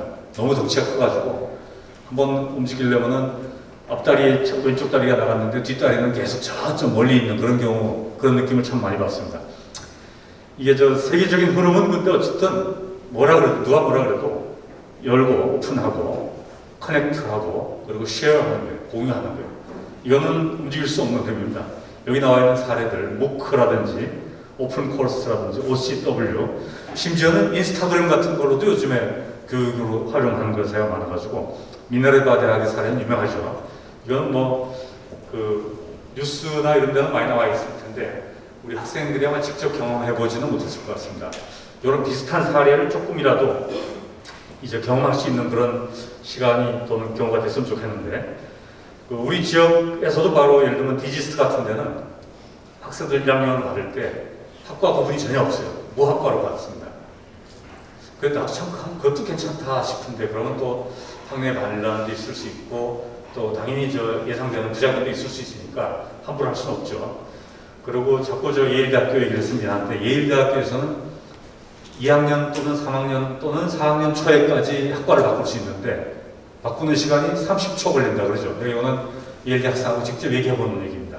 물론 30초 걸리기 전에 자기가 전과라든지 뭐 이렇게 복수 전공이라든지 하고 싶은 학과에 수업도 듣고 관심도 있고 미리 자료를 탄탄하게 해놔야 되겠죠. 어쨌든 그런 전제하에 전과 하는데 30초밖에 안 걸린다 그래요. 클릭 몇 번 하면 끝나는 거예요. 근데 우리나라 대학이죠. 엄밀히 말하면 우리나라 대학의 경우는 전과를 하고 싶으면은 자기가 소속한 학과에서 승인을 해줘야 되고 또 나가서 자기가 들어가고 싶은 학과에 시험을 치거나 면접을 해야 되고 거기서 받아줘야 되죠. 이 이중의 벽이 있어가지고 참 어렵습니다. 물론 이걸 뭐 무조건 쉽게 다 풀어라 하면 안 되겠죠. 그거는 뭐 받는 쪽이나 나가는 쪽 둘 다 문제가 될 테니까. 근데 지금보다는 훨씬 더 유연해져야 되겠다 하는 그런 생각을 많이 하게 됩니다.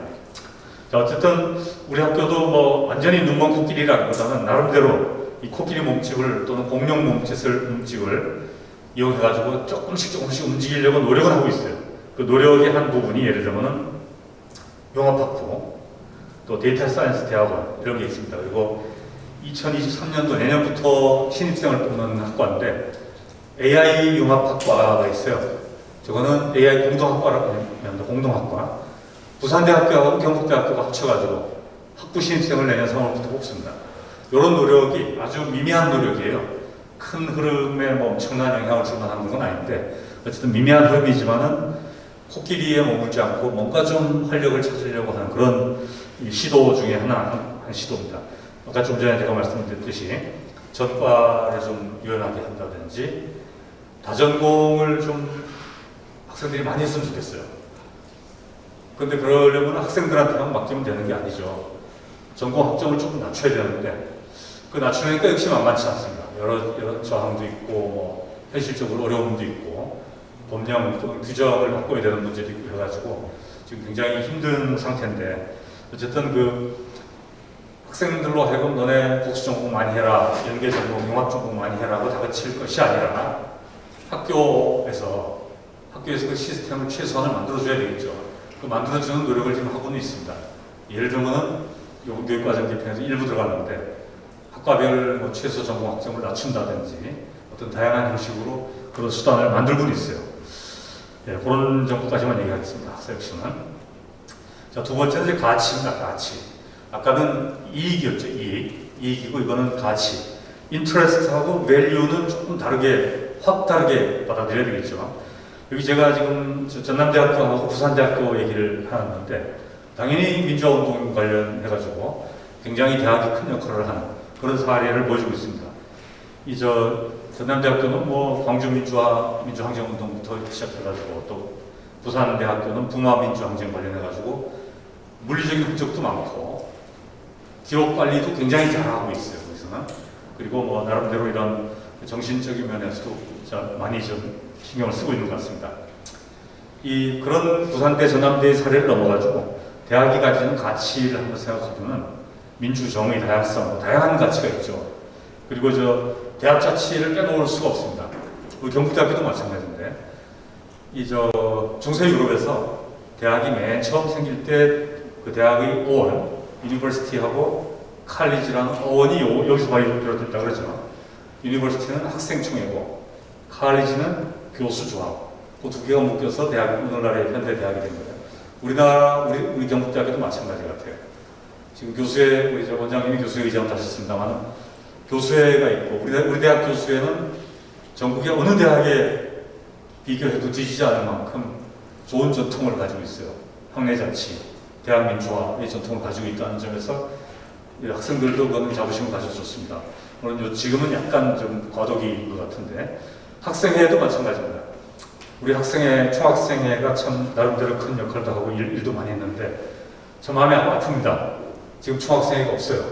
늘 비대위 체제인데 물론 우리 대학만 그런 건 아닙니다. 서울대학교부터 제주대학교까지 한 70, 80%의 대학에서 학생회가 지금 구성이 안 돼 있어요.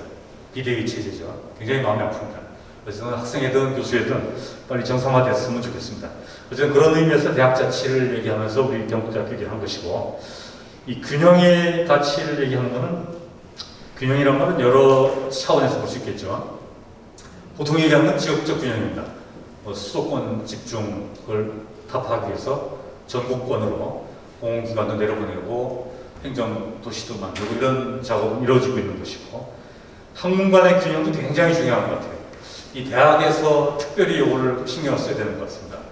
아까 말한 대로 능력주의 또는 메리토크라시, 자본에 관심을 받는 그런 분야만 키운다면 우리 학교에 인문대학, 사회대학, 또 일부 자연계열, 예술계열 이쪽은 설 자리가 없어요. 근데 거점 국립대학은 우리 대학에서 마저 이걸 포기하면은 우리 대한민국 학문 자체가 무너지는 거죠. 그래서 우리 대학에서 균형을 잘 잡아줘야 되는 겁니다. 중심을 잡아야 된다는 그런 뜻이죠. 이 대학 안에서의 다양성 이것도 굉장히 중요한 측면이 많은데 요즘 문제가 많이 됐던 무슬림 사원 문제라든지 젠더 이슈라든지 또는 외국인 학생에 대한 대우라든지 장애인 학생에 대한 어떤 처우라든지 이런 거를 다 묶어가지고 대학 내에서의 어떤 그 균형도 또 다양성 추구도 굉장히 중요하다는 그런 말을 꼭 하고 싶습니다. 이게 우리 경북대학교의 가치 또 좌표에도 충분히 반영이 돼야 될 그런 말입니다. 보시다시피 우리나라 지도에 보면 이렇게 거점 국립대가 9개가 있는데 이렇게 골고루 분포되어 있습니다. 이 사립대가 우리나라 대학의 80%가 넘는데 많은 사립대와는 완전히 차별화되는 국립대학, 더군다나 거점 국립대학으로서의 어떤 가치와 역할, 책임을 우리는 같이 해야 된다 이런 말씀입니다. 예, 여기는 지금 참고로 이제 경북대를 소개한다는 얘기를 내가 약속을 했으니까 대략 소개를 하면 이렇습니다. 우리 대학 캠퍼스를 떠돌아다니는 돈이 대략 8천억 원 정도 돼요. 그 중에 한 3,500억, 4천억 원은 대학 회계라고 해가지고 정부에서 예산을 편성해서 교육부를 통해서 내려온 예산입니다. 그리고 우리가 산학협력단이라고 있죠. 이거는 우리 교수님들이 정부 과제나 기업체 과제, 용역 과제를 받아가지고 가지고 들어오는 돈입니다. 연구비입니다. 연구사업비 또는 인력 양성 사업비도 마찬가지인데 그게 한 대충 4천억 원쯤 돼요. 그리고 아까 얘기했던 발전기금 500억까지 쳐서 대략 한 8천억 원 살림이라고 보면 대략 맞습니다. 이 8천억 원은 참 이렇게 말하니까 굉장히 커 보이는데 굉장히 큽니다. 그래요. 아까 내가 대구시 예산 얘기했죠. 대구시 2022년도 예산이 한 8억 정도 되고 경상북도는 그보다 조금 더 많아요. 한 12억 정도, 죄송합니다. 12조 원쯤 되는데 우리 대한민국 정부 예산은 훨씬 많죠. 이제 한 600조가 넘는데 어쨌든 그런 규모로 봤을 때는 상대적으로 우리 대학이 그렇게 크지 않지만 이 돈 중에서도 더 안타까운 건 뭐냐면 대부분이 어떤 경직성 경비라고 그러죠. 인건비, 교수들 월급 줘야죠. 직원 선생님들도 당연히 월급 받아야죠. 또 학생 장학금 받아야죠. 그래서 사람에 주어지는 돈이 워낙 많다 보니까 차 빼고 포 빼고 하다 보면 쓸 돈이 별로 없어요. 실제로 우리 대학에서도 예산을 저도 옛날에 기획처장을 하면서 살림을 좀 만져봤는데 쓸 돈이 정말 없어요. 그래가지고 참 뭔가 재량으로 뭔가를 한다든지 학생들을 위해서 좋은 사업을 한다든지 예를 들면 오늘 밤에 시작되는 1차로 시작되는 이 무슨 이름이었죠? 굉장히 좋은 이름, 그 좋은 이름의 강의 시리즈 같은 걸 할 때도 대학 돈을 가지고 못해요. 그러니까 할 수 없이 우리 원장님 같이 윤재석 원장님 같은 분이 바깥에서 돈을 받아가지고 대학에 들어와야 이런 일이 가능한 거죠. 사실 안타까운 일이 너무 많습니다만 너무 살림 얘기를 너무 많이 하면 힘드니까 거기에 이제 지금 아까 말한 그 21년도의 경우는 이런 사업을 우리가 받았고 22년도의 경우는 RIS 사업이라든지 또 링크 3.0 사업 같은 거 이걸 또 우리가 수주를 했어요. 선정이 돼가지고 이 선정 자체 그 과정에서 굉장히 노력을 많이 했습니다. 제가 생색을 내려는 건 절대 아니고 우리 총장님을 비롯한 우리 대학 본부에 있는 사람들이나 학장님들 또 교수님들 여러 도움을 많이 받아가지고 이 사업에 거의 다 선정받았어요. 이렇게 큰 초대형 또는 대형 사업을 다 선정된 대학이 그렇게 많지가 않습니다. 이거는 학생들이 몰라도 상관없는데 나름대로 이 대학에 있는 대학을 운영하는 어른들이 나름대로 애를 많이 쓰고 있다는 말을 좀 전하고 싶습니다. 그리고요 마지막 맨 밑에 있는 캠퍼스 혁신파크 사업은 국토부 대구시 LH에서 합동으로 펀딩하는 사업인데 저기 소운동장 쪽에 지금 활용도가 떨어지는 소운동장 백호관 옆에 그쪽에다가 어떤 스타트업 기업을 수용을 한다든지 또 그리고 밑에는 학생들을 위한 공간을 별도로 만들고 이렇게 해서 굉장히 큰 빌딩이 올라갈 겁니다. 여기 IT 융합산업 빌딩이라고 이쪽에 테크노파크 쪽 건물이 그쪽에 나가는 건물이 있는데 그런 사이즈로 들어설 예정입니다. 그러면 그거는 다 거의 100% 어떤 학생들을 위한 공간 그리고 학생들의 취업 창업과 관련되는 스타트업과 관련되는 그런 기업들이 입주할 예정으로 되어 있습니다. 자, 그리고 이제 마지막 세 번째 여기까지 하고 잠깐 쉬겠습니다. 이 책임 부분입니다. 지금까지 얘기한 거는 가치, 이익, 그다음에 지금 마지막으로 책임인데 이 책임 부분에 아까 우리 저녁 먹으면서도 우리 정명준 관장님 또 김신임 관장님 또 원장님하고 같이 얘기를 했는데 코로나 2년 전 초기 생각을 한번 해보십시오. 2020년 2월, 3월 정말 무서웠죠. 온 나라가 온 세계가 패닉 상태였어요. 지금은 하루 확진자가 10,000명, 30,000명, 100,000명 해도 눈도 깜짝 안 합니다. 여기 여러분들 중에도 미필자가 있을 텐데 나는 코필자입니다. 코필자. 미필자인 사람보다 이렇게 한번 코로나에 걸려가지고 코필증을 받은 이런 사람들이 훨씬 더 마음이 편해요. 정말. 나도 며칠 고생하고 그냥 털어버렸는데 어쨌든 지금은 아무것도 아니지만 2년 반쯤 전을 한번 돌아가서 생각해보세요. 얼마나 무서웠는가. 그 당시에 제가 날짜도 기억하는 게 2월 28일자였어요. 대구의 확진자 숫자가 742명. 그리고 그날 숫자가 909명이었어요. 내가 이걸 왜 이렇게 기억을 하냐면은 하도 놀래가지고 그걸 내가 글로 남겼어요. 글로 남겨가지고 우리 하도 전 세계적으로 한국 또 중국 우한부터 한국 대구 난리가 났었죠. 신천지 해가지고 너무 심하게 말을 하고 언론 보도가 왜곡되는 측면도 있고 무섭게 되는 측면도 있어가지고 그러던 차에 최대치가 올라가 버린 거예요. 742명, 909명. 909명 중에 물론 대구가 742명이죠. 그래서 그날 제가 딴 생각 안 하고 그냥 글 하나 써가지고 뉴욕타임스 편집국에 편지를 하나 낸 적이 있어요. 그게 마침 실렸는데 거기에 내용에 그걸 쓰다 보니까 그걸 내가 숫자를 지금까지 기억을 한 겁니다. 그 당시에 3월 초에 우리 학교가 엄청난 일을 하나 했어요. 나중에 결과적으로 보니까. 그래서 요거는 제가 한글로도 우리나라 신문에도 제가 칼럼으로 기록을 했는데 어느 날 갑자기 대구시장이 경북대 총장한테 전화를 해가지고 400명 받아야 되겠다는 거예요. 환자들, 격증 환자지만 환자예요. 그 당시에 얼마나 무서웠습니까? 환자는 고사하고 중국 우한에서 교민들 날라올 때, 비행기로 날라올 때 상상 아마 기억날 거예요. 그 교민들을 수용한 환자도 아닙니다, 그 사람들은. 그 중에 예를 들면 몇 퍼센트가 환자일 가능성이 있었던 시절이었는데도 그 주민들이 법석을 떨면서 시위를 했잖아요. 안 된다고. 그런 시절이었어요. 근데 이 400명은 환자들입니다. 환자들 수용할 데가 없으니까 경북대학교 기숙사에 좀 넣어주시오라고 시장이 부탁을 한 거예요. 그 당시 상황을 가장 잘 아는 분이 저기 앉아 계시는 정명준 관장님이신데 직접 현장에서 경험을 하셨죠. 근데 어쨌든 우리 대학에서도 학생들도 마찬가지고 교수들도 마찬가지고 반대 소리가 꽤 있었죠. 그 결정을 차마 쉽게 못하는 상황이었죠. 그래서 어쨌든 긴 얘기를 짧게 하면은 받아들이기 수용을 했고, 그 뜻은 그거였어요. 지역이 없으면 대학도 없다. 그겁니다. 그 덕분에 하여간 지역 언론으로부터 찬사를 받았어요. 사설로 형태로 찬사도 받고 했는데 책임을 다한 거죠. 그래서 우리 경북대학교는 당시 기준으로 또는 지금 기준으로 봐도 똑같은데 그 전국 최초로 또 최대 규모로 대학 기숙사를 의료시설로 바꾼 그런 사례가 되어 있습니다, 지금. 근데 이 비슷한 시기에 한 달쯤 후에 내가 아까부터 예를 많이 든 예일대학교에서도 비슷한 청을 받았어요. 예일대학교가 있는 도시는 뉴헤븐이라는 중국 동부에 있는 한 5만 명 되는 도시입니다.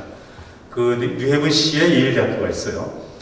뉴헤븐 시장도 예일대 동문인데 뉴헤븐 시장이 예일대 총장한테 전화를 걸어가지고 당신네 한 200명 정도 공간을 내놔라.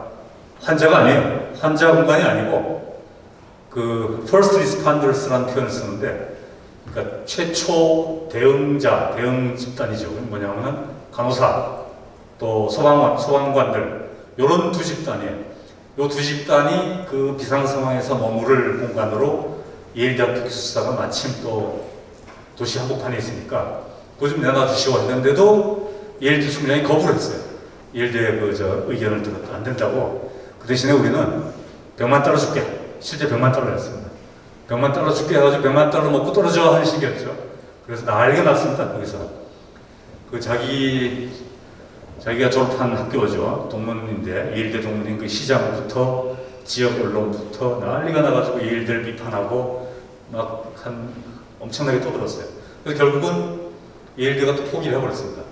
우리가 만약에 그때 그거 했더라면은 아마 그런 꼴이 나지 않았을까 싶어요. 이게 그 급박한 상황에서 사회적 책임, 지역에 대한 책임을 저버렸다. 이렇게 아마 비난을 받았을 가능성도 많았겠죠. 어쨌든 우리는 그걸 그냥 결과적인 얘기지만, 과정은 됐으면 되게 모르고, 결과적인 얘기지만 그걸 수용을 해가지고 별 사고 없이 다 치료해서 내보냈죠. 아까도 얘기했지만 경북대는 3만 5천 명 이런 것도 있지만은 졸업생이 27만 명입니다. 또 하나 중요한 건 내가 요거를 꼭 포함을 시키려고 그러는데요. 이 대구시 전체에서 말이죠. 기업체에 포함해가지고 가장 고용을 많이 하고 있는 기관 중에 2등이에요. 1등은 대구예요. 2등이 경북대학교, 3등이 계명대학교예요. 그러니까 우리 경북대학교는 지역의 책임을 다른 식으로도 가지고 있지만은 일자리를 많이 제공하고 있는 책임도 있어요. 역할도 하고 있고, 그리고 우리 교수들 하나하나 또는 학생들 하나하나, 직원 선생님들 하나하나가 다 식당에서 밥 먹고 하숙하고 또는 이 원룸으로 같이 살고 있잖아요. 거기서 나오는 경제적 효과도 굉장한 겁니다. 나름대로 우리는 지역에 대해서 굉장한 기여도 하고 있고 그만큼 책임도 같이 지니고 있다. 이런 얘기를 하고 싶습니다. 거점 국립대 경북대의 책임, 시간이 좀 많이 지난 것 같으니까 잠깐 쉬었다가 5분 쉬었다 하겠습니다.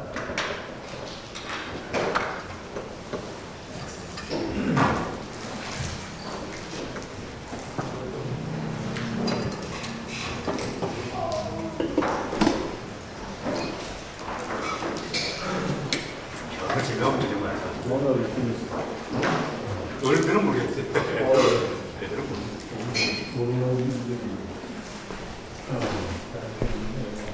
모르지를 맞죠. 정관장이 이 강의요 신학기에 매년 신학기에 해야 됩니다. 하고 분명히 교수님이나 교수도 아니고 말은 들어. 왜냐하면 교수님이 자기 저들이 프라이드가 생겨요. 그렇죠. 그래야 소위가 프라이드에 충성도가 생기고 역동성이 생겨요. 뭘 그렇게까지 가자 한다고 가지니까. 그러니까 어느 순간에 하시면 될 거 아니지. 그걸로 가서 엄청나게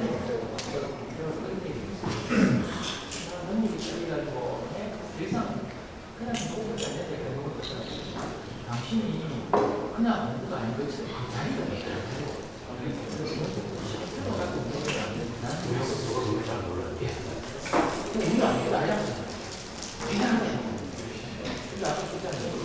싫으신가? 우리는 사람들이 그때요. 근데 그 민주주의, 그리고 앞에 사회가지. 토론을 하고, 북한은 되게 좀 어렵고, 시내에서 박수도 치고, 치고, 해보자, 이래가 분위기 반대라고 잘 되고, 강제하지 않아요. 근데 그게 조금 전에 그냥 했는 걸 못하는데, 예의 대 얘기하는 순간에 그렇게 안 되거든요. 뭐 비교할 소비하면서 제일 맞죠. 왜냐면 그게 강제한다고 학생이 동의가 거의 학생들도 동의를 했다는 얘기죠. 그러니까 종합 회의시잖아요. 거기서 연구에 강의를 하고, 50대를 하고, 총장 대구시에 그렇게 나오고, 총학생회 다 갔어요. 거기서 진리가 다 하고, 돈 많이 쓰고, 정말 다행히 한 시간 동안 대구시 입장을 하고, 지리운동 끝나고, 대구시에서 빠져나가고, 한 시간 하고, 빠져나가고, 나머지 한 시간은 우리 자체적으로 총장하고 회의가 자, 상황이 있는데, 우리가 해야 되겠다, 이거 없는 거 합시다. 아셨습니다. 요거 아시는 결국은 또 받았을 때 그렇죠. 근데 처음에는 입장 설명 한 시간 입장 설명하고, 대구시 입장 설명하고, 봐주실 거 가고, 나머지 한 시간을 우리끼리 학과 만나고 우리 토론을 하자. 돌아왔습니다. 이게 정착한 거예요. 그걸 관심 확실히 다 내는 그래서 거기도 우리가 패스를 잘하는 생기 좋고 그래서 근데 우리 정말 좋다. 세게 들어오겠어. 워낙 깝깝한 상황이고 그걸 무서워가지고 결국 그래서 저희는요 지금 보니까 근데 그 당시는 교수 반대 많이 해요. 많이 뭐 이것도 있는데 작년에 근데 내가 보니까 그날 첫날 밤에 한데 앰뷸런스한테 하얀 옷을 먹고 그 다음날 아침에 캠퍼스에 군대 결시에 마스크가 떨어지니까 누구가 학생들이 이제 이 감염 중에 마스크를 그거 확 휘둘렀어. 이렇게 얘기하는 순간에 그게 대단해요. 저런 거는 우리 사실 어려움에 걱정한다는 게 민주하고 이거예요. 제가 연합일보가 내신과 클럽을 하셨는데 뭐 배를 썼어요. 그런 거를 같이 해가지고 기업과 나중에 또 혹시 글 쓰다가 대학에서 대학이 기업에 이런 거 할 때 하나의 사례를 좀 괜찮죠. 국제적으로 교지가 끝났으니까 초반에 빵 터지는 맞았기 때문에 사실 이거 중요한 그 코로나 관련되는 아카이브를 기초가 되겠다. 그거 좋죠. 왜냐면 이게 대구가 대한민국에서는 코로나의 거점 코로나 도시였죠. 그렇죠. 그때 생산된 공문부터 시작해서 문건들, 환자들, 차 지르기로 끝까지 모든 부분을 다 문서를 나누어가지고 가스공사에 질문해가지고 만들 것 같아요. 그 연구대단 같은 데서가 그러니까 지금 뭐 영남일보하고 해보자고 지금 영남일보 사장한테 전화했어요. 영남일보 새우 신청을 받았어요.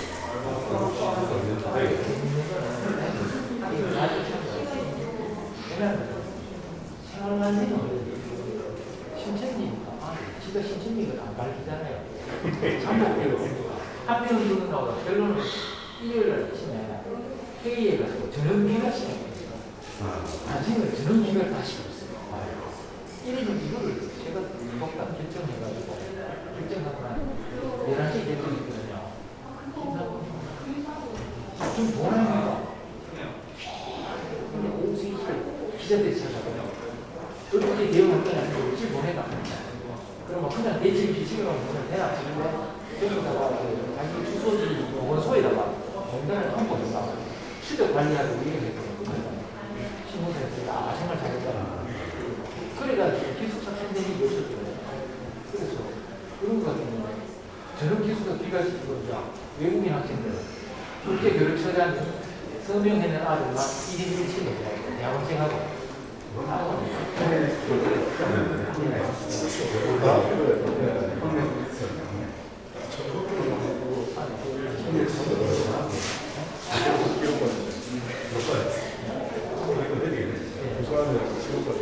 맞아. 그리고 진짜 스터디가 그러면 저런 기간을 시켜버리고 그냥 예외적으로 그러니까 학과 전공하고 예. 그 다음에 대학원생 그 다음에 외국인 학생들 그런 경우에는 1인 1실로 그런 거를 과장님이 기록을 좀 하시죠. 공문에 그까지 총괄을 주고 누가 묶어놓지 않으면 우리가 어딘지도 모르지 않죠. 이거를 기록하는 사람이 내가 기록을 할 수 없어. 그때 이제 요거를 이렇게 나누는 거는 이거를 모아야죠. 책이 20개, 인덱스. 이렇게 공문도 있고 회의도 있고 사정 경영자는 다 분류하고 수리하고 다 분류하고 혼선하고 뭐 시작하시면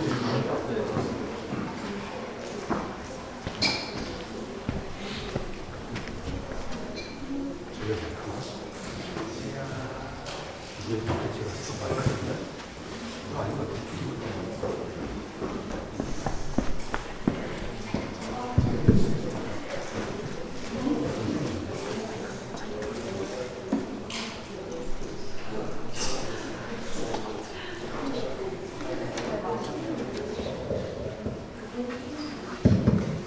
예, 다시 시작하겠습니다.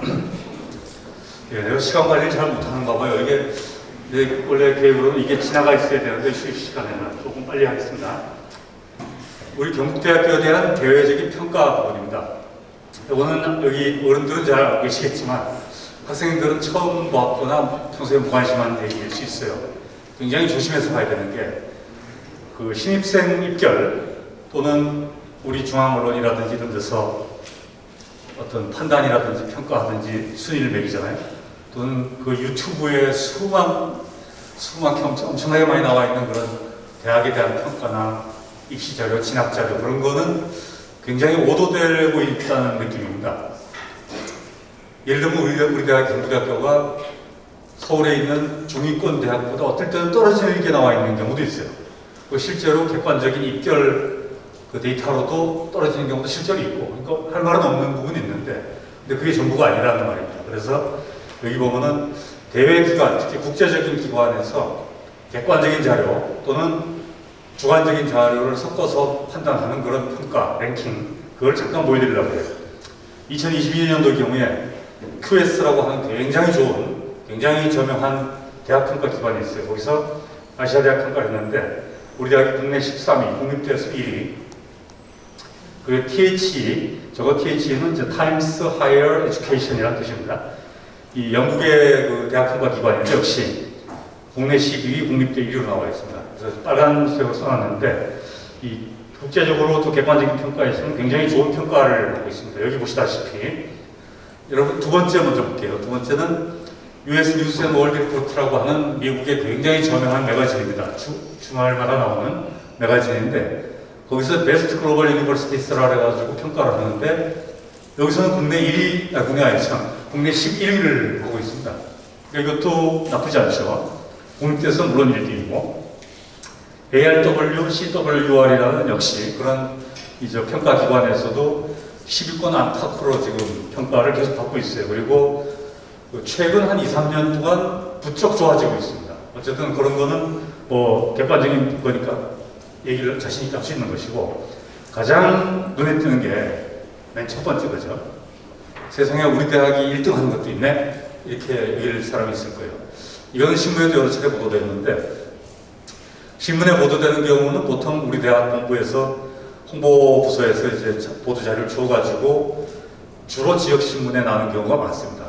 근데 이 케이스는 우리가 보도자료를 준 것이 아니고 매일경제신문이라든지 중앙지 일부에서 먼저 보도를 했어요. 물론 우리는 엠바고로 해가지고 내용을 먼저 알고 있었지만 중앙지에서 먼저 보도를 한 겁니다. 우리가 낸 보도자료 준 게 아니고 그게 이거예요. TH University Impact Rankings. 그러니까 저거는 대학 랭킹, 대학 영향평가라는 것이죠. 그 영향, 임팩트는 뭐냐면은 대학이 그 안에서 교수들이 연구를 얼마나 잘하고 강의를 얼마나 잘하고 또 논문을 얼마나 내고 돈을 얼마나 받아오고 이게 아니고 그거는 일단 제쳐놓고 다른 정성적인 평가를 주로 해요.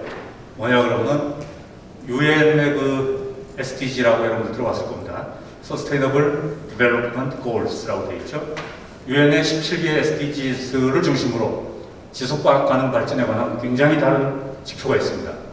또 지역사회나 국가사회에 대한 공헌도, 예를 들면 뭐 poverty, 빈곤 타파라든지 평등 이슈라든지 어떤 공기나 물 관리의 효율성 또는 품질의 문제라든지 이런 공공가치를 이런 거를 묶어가지고 우리 저기 TH 역시 아까 말했던 아까 여기 첫 번째 얘기했던 메뉴의 두 번째 겁니다. 그 기관에서 대학의 어떤 사회적 영향력을 평가하는 거예요.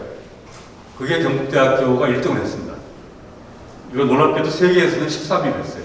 이게 좀 사실 걱정인데 그전에는 57위를 했거든요. 세계 57위였는데 갑자기 2022년도에 13등을 하는 바람에 조금 지금부터 좀 조심스러운데 더 올라갈 데가 없을 것 같아요. 내년도에는 아마 떨어질 가능성이 있습니다. 어쨌든 이게 우리 대학 구성원들, 보통의 구성원들이 잘 모르는 분야가 있을 수 있어요. 예를 들면 우리 대학의 농과대학에 코이카 지원을 받아가지고 개발도상국 학생들, 저기 아프리카나 동남아시아의 학생들이 있는데 그 학생들이 결국 공무원들입니다. 중견급 공무원들인데 그 공무원들이 우리 농대에 와가지고 강의를 받고 있어요. 석사과정, 정규 석사과정입니다. 마스터 과정으로 강의를 받고 있어요. 저도 한 달쯤, 두 달쯤 전인가 그 사람들한테 가서 특강을 한번 한 적이 있는데 한 30명, 40명쯤 돼요. 전부 다양한 나라에서 온 개도국에서 온 학생들이죠. 그 학생들에 대한 강의 또는 그 학생들에 대해서 우리가 농업 지도를 해주고 또 이제 석사 과정을 받고 나면은 AS를 하죠. 후속 서비스를 하죠. 예를 들면 그런 걸 다 포함해가지고 그걸 정성적으로 평가를 하는 거예요. 단순히 논문이라든지 연구비라든지 이런 걸 취업률이라든지 이런 걸 넘어서가지고 사회에 대한 영향력을 평가한 거죠. 지금 내가 말한 코이카 그거는 아주 여러 가지 중에 한 부분일 뿐입니다. 또 여러 가지 중에 사소한 한 가지 분야가 뭐냐면은 학생들 그 1,000원의 아침밥이라고 알죠? 1,000원 내면 밥 먹잖아요. 나도 밥 먹어봤습니다. 그 1,000원을 원래 3,000원입니다. 3,000원. 3,000원 하나는 국가에서 나오고 1,000원은 또 1,000원은 경북대학교 내고 또 1,000원을 학생들이 내는 거예요. 3,000원짜리 식사를 1,000원에 먹는 거죠. 아침에.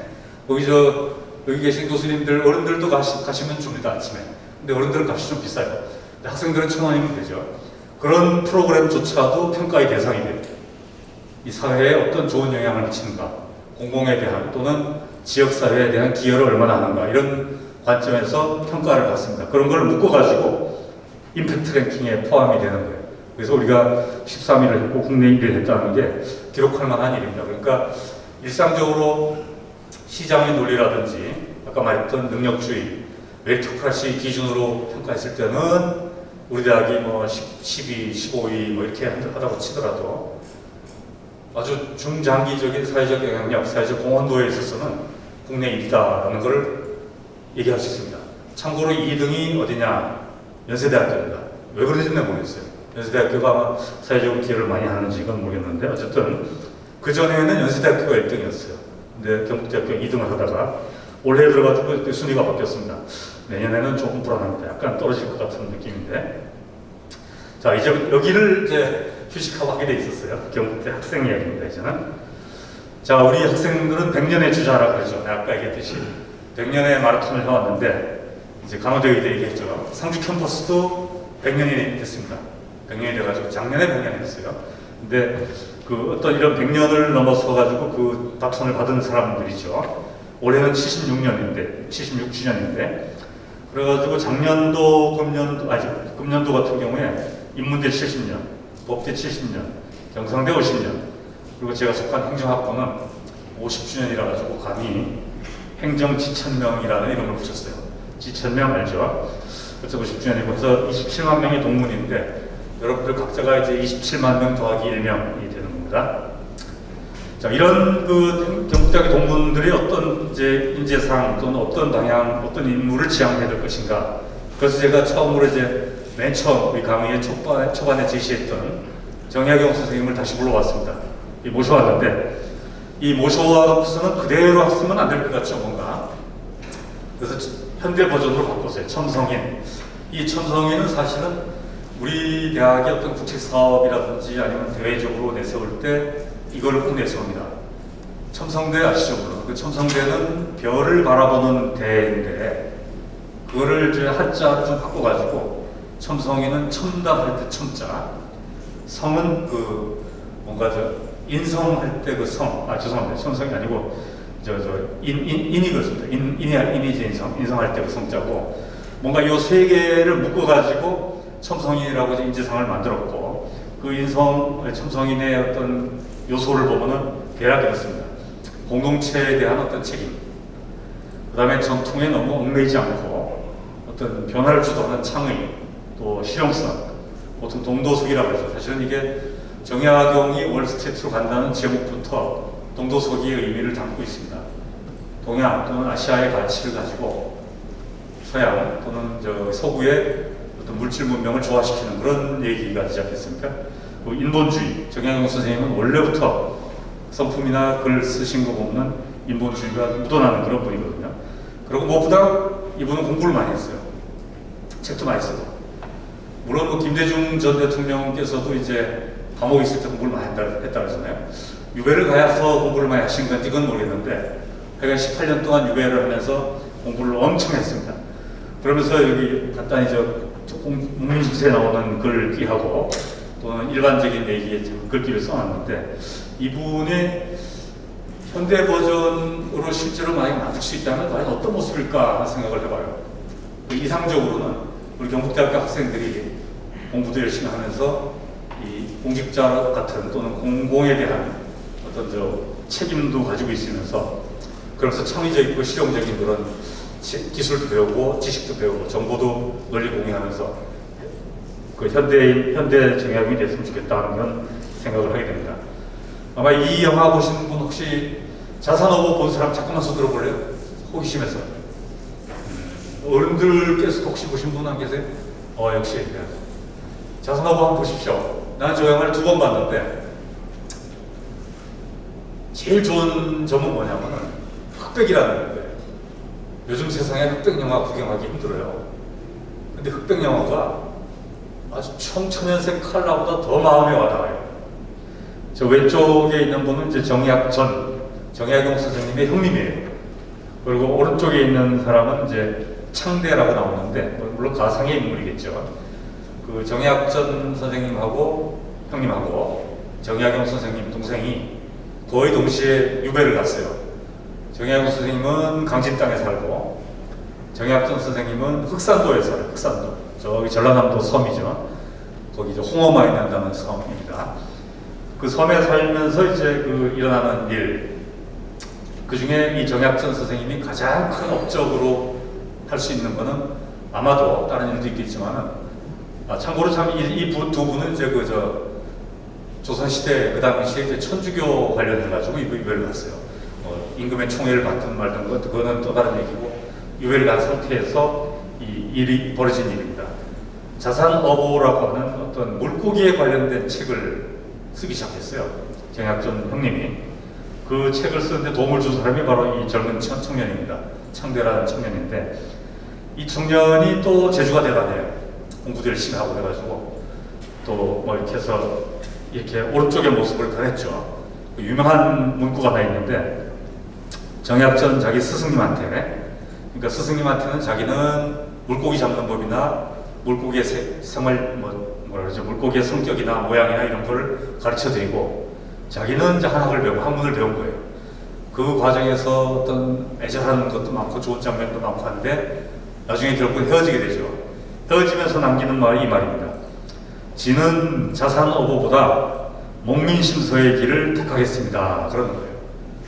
그러니까 이거는 여러 가지 어떤 다의적인 뜻을 지니고 있는데 한 분야에만 몰두하는 선생님이 싫은 거예요. 세상에 나가서 좀 활활 날아다니고 싶은데 선생님 때문에 자기가 못하는 것 같거든. 그런 반면에 선생님의 동생이라고 보여지는 동생이라고 하는 정약용 다산 선생님은 강진에서 책을 막 내요. 요즘 우리 교수를 말하면 한 달에 논문 하나씩 나온 식으로 엄청나게 다작하시는 그런 선생님이죠.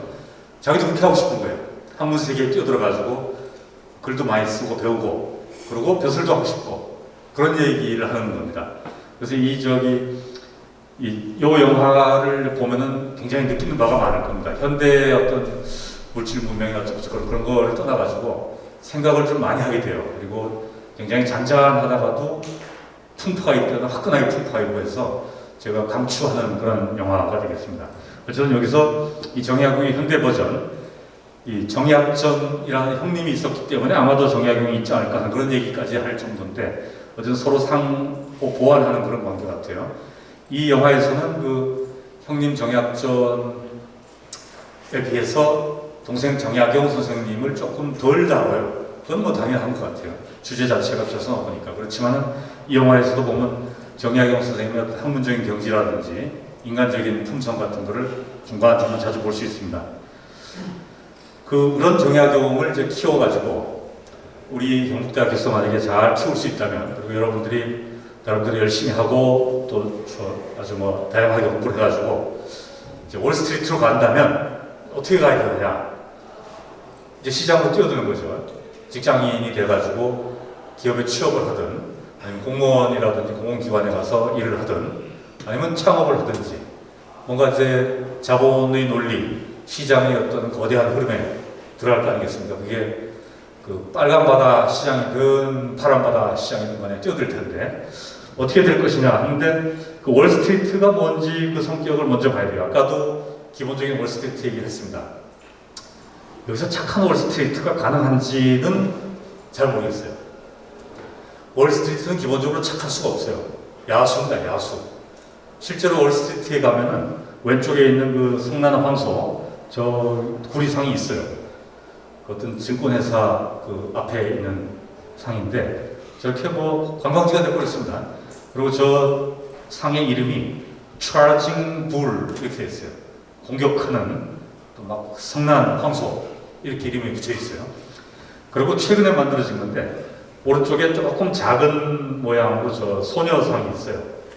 이 소녀상 그러면 우리는 이제 일본군 위안부 소녀상을 연상하기 쉬운데 그거하고는 맥락이 좀 다릅니다. 어쨌든 여기 월스트리트에 있는 소녀상은 현대 자본주의에 저항하고 현대 남성주의, 마초주의죠.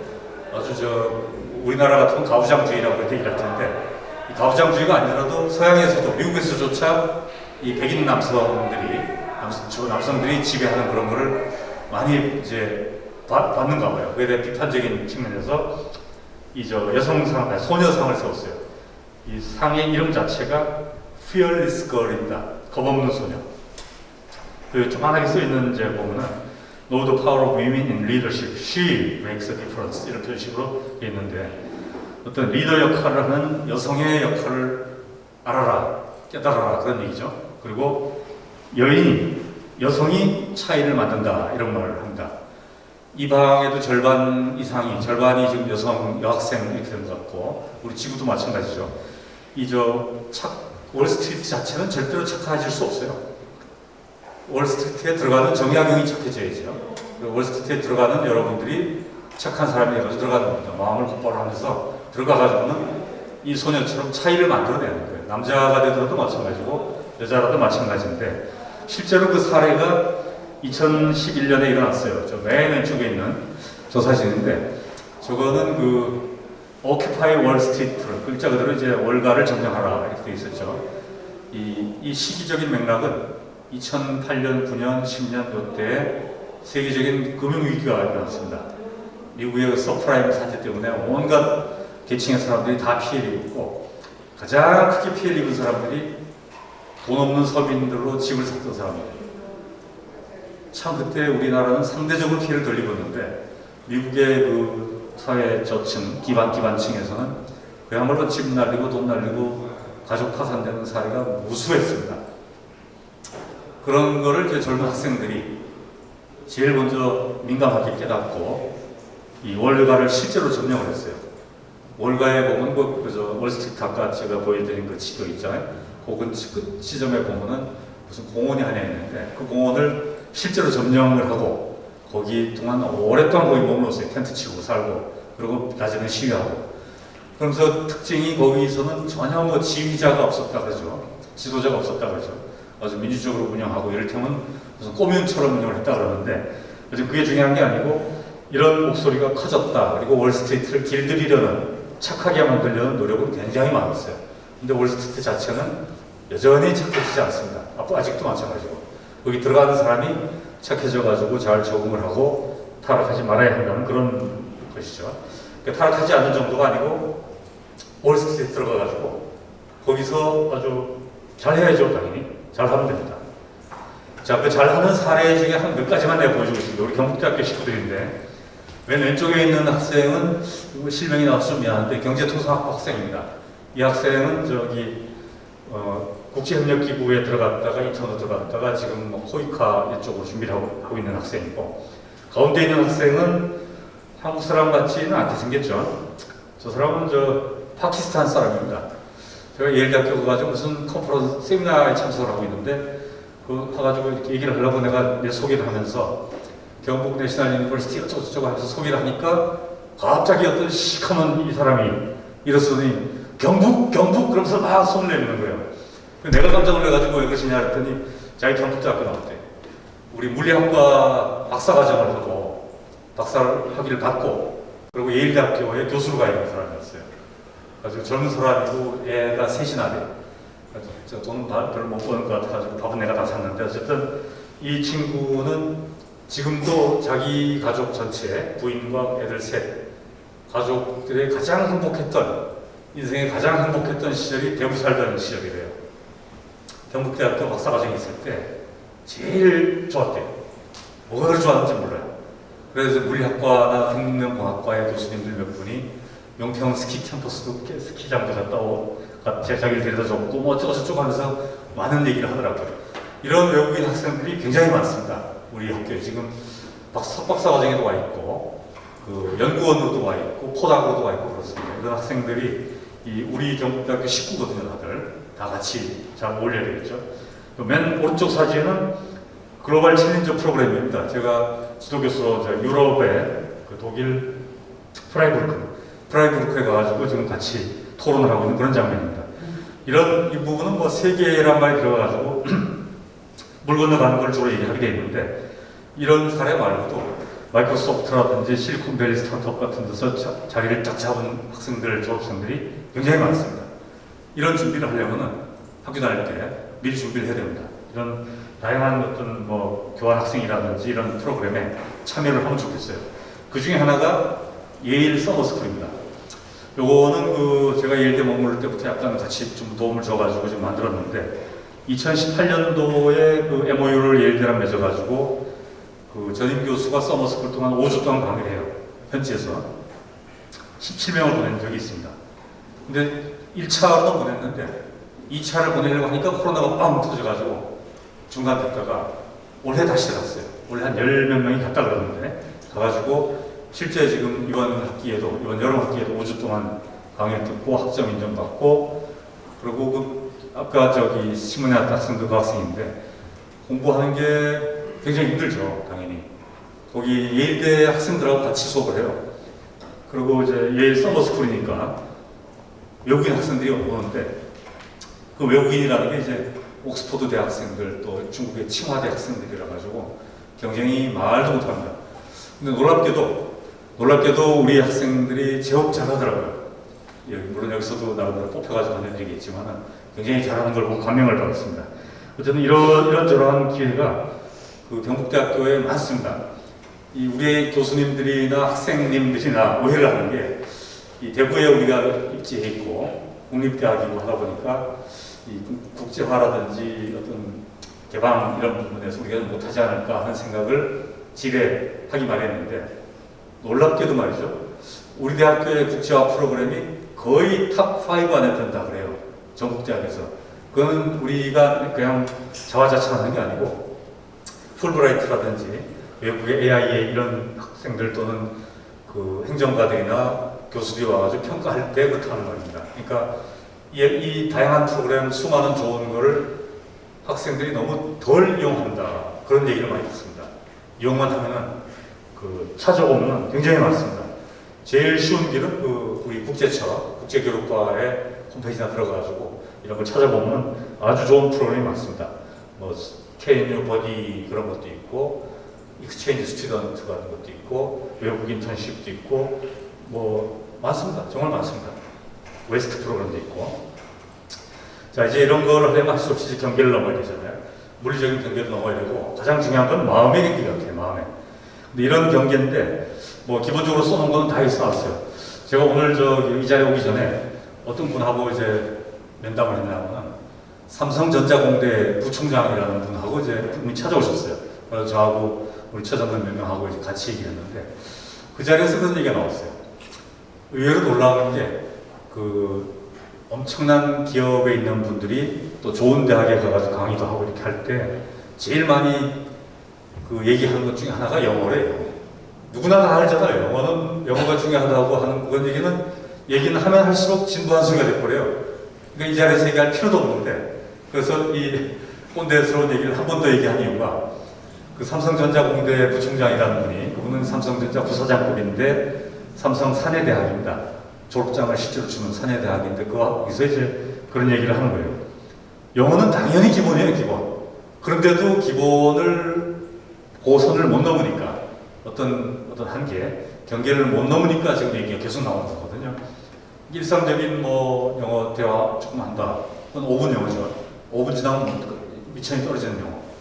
또는 여전히 토익 공부를 한다. 뭐 하는 건 나쁘진 않은데, 예컨대 삼성 같은 데서는 토익을 인정 안 하고 오픽만 인정한단 말입니다. 그런 새롭게 등장하는 그런 거라든지, 물론 대학원 공부를 하려면은 이제 외국에 유학을 가가지고 대학원을 공부하려면은 당연히 토플은 또 해야 되고 GRE나 GMAT 공부를 해야 됩니다. 그런 걸 이제 맞춤형으로 하는 건 할 수 없고, 그렇지 않은 경우라면 영어 공부는 일상화돼야 되고요. 어떤 기준을 확 넘어버려야 경계를 실제로 넘을 수 있다, 이런 얘기를 많이 해요. 꼭 해외 생활용으로만이 아니고 국내 기업에 가서도 제대로 하려면은 제대로 시작해야 된다, 그런 말을 한 거죠. 그래서 사실은 그 공부하는 방식은 굉장히 많습니다. 뉴욕타임스나 월스트리트저널이나 이코노미스트 같은 거를 늘 구독하는 것도 있고, 영어로 된 뭐 온라인 강의를 듣는 방법도 있고, 뭐 요즘은 메타버스도 많이 하죠, 이런 거. 지난번에 우리 보직자들끼리 저 이플랜드에서 메타버스 간부기를 한번 했는데 그것도 늘 하지 않고 가끔 하니까 어설프게 되더라고요. 근데 저는 제가 얘기하고 싶은 건 여기서 마지막 항목입니다. 마음이 제일 중요하다. 토르 해위 에르달이라는 그 탐험가가 있는데 이 사람을 소재로 한 영화도 나와 있어요. 거기 보면 이런 말이 있어. 멋있는 말이에요. 경계? 난 한 번도 본 적이 없다. 다만 일부 사람들의 마음속에 그렇게 존재한다는 얘기를 들은 적은 있다. 이런 말을 하죠. 그러니까 대구에 머물면서 경북대학교에 머물다 보면은 자칫 이 경계라는 것을 너무 크게 받아들이고 너무 민감하게 받아들일 가능성이 있어요. 가능성입니다. 그걸 확 넘어서면 됩니다. 확 넘어서면 아주 그 다음부터 쉬워져요. 생택집필 얘기는 하지 않겠습니다. 자, 여기서 이제 제가 우리 일반 제 클래스에서 제가 지금 대학원 과정 하나, 학부 과정 하나 수업을 하고 있는데 늘 하는 얘기가 이겁니다. 누구나 사람들의 마음속에, 특히 학생들의 입장에서 마음속에는 그 동그라미가 두 개가 있어요.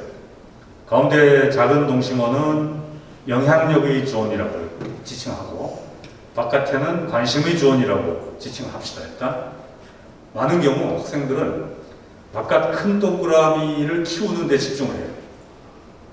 놀기도 해야 되고, 술도 먹어야 되고, 연애도 해야 되고, 다 중요하죠, 물론.